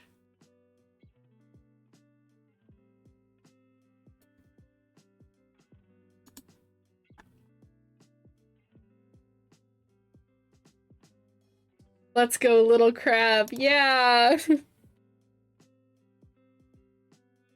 You can go up there.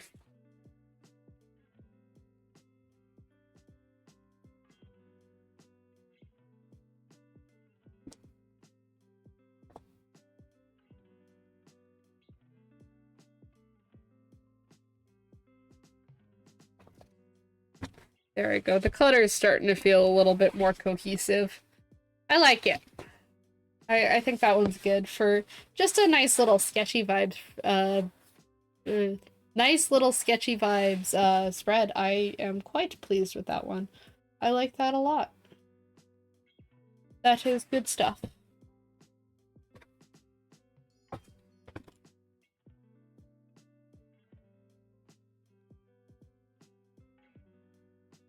And that is the spread for the day, and then I'll show you the one we did earlier as well. That's spread number 1. I think this one's still my favorite from today, but they're both very good. I like them both. I do like my Renee design. She's very pretty, and I'm excited to work on that design more. But that's what we got. I don't know if I will be bonus streaming. Let's go back to just chatting. There we go. I don't know if I will be bonus streaming this week or not. Like, ideally, I would like to, especially because I just, like, missed 2 weeks of streams. But, like, realistically, I know that I have a bunch of schoolwork to do, so depending on, like, if I can or can't find time, like, it might not happen, so I'll see. My schedule obviously typically go up on Mondays on the Discord and on my Blue Sky. Links for those are below. Love both, but the colors look awesome on page 1. I agree. I can't get over how good that color palette is. It's making me happy. Yeah, so look out for the schedule. I'll see if I can make some time for a bonus stream. If not, the next stream is on Sunday. And that, if I'm doing my math right, should be my affiliate party stream. Yay! The plan thus far is to obviously do a sketchbook page like we typically do. But for that sketchbook page, I'm going to be taking viewer requests, and just all of that kind of stuff. I'll draw pretty much anything you guys ask me to fill out that spread, as a bit of a celebration of having hit affiliate. I'll be late, but I'll be there at some point. Sounds good. It'll be a long one, so there will be lots to catch. Then from there, I definitely want to see if we can play, like, some Jackbox or something. Something to do with the viewers, to kind of bring everyone in, and obviously everyone is welcome to come hang out and do that, so I'll have my Switch hooked up here so we can play Jackbox, and maybe we'll do some Mario Party or some other games, depending on what we're feeling like. Yeah, and who knows, maybe a few more things if I think of additional things to add. Definitely some, like, with chat games, though, is the general plan. I'm thinking about, like, maybe gifting some subs to the winners or something like that. I'll have to think out how that works, though. But I am very excited. It's gonna be a very fun stream, so I hope to see everyone around for that. Yeah. It's like 1:30 here. I am gonna go eat lunch. I'm quite hungry. So I hope that everyone has a great rest of their day, great week ahead of them. Thank you all very much for stopping by the stream. Don't forget to go look at my socials if you want to. Join our Discord if you want to. We're fun, I promise. And I will see you guys either at the next bonus stream, if I decide that's happening, or if not, then I will see you all next Sunday for more sketchbooks and some affiliate celebrations. Have a good day, everyone. Bye!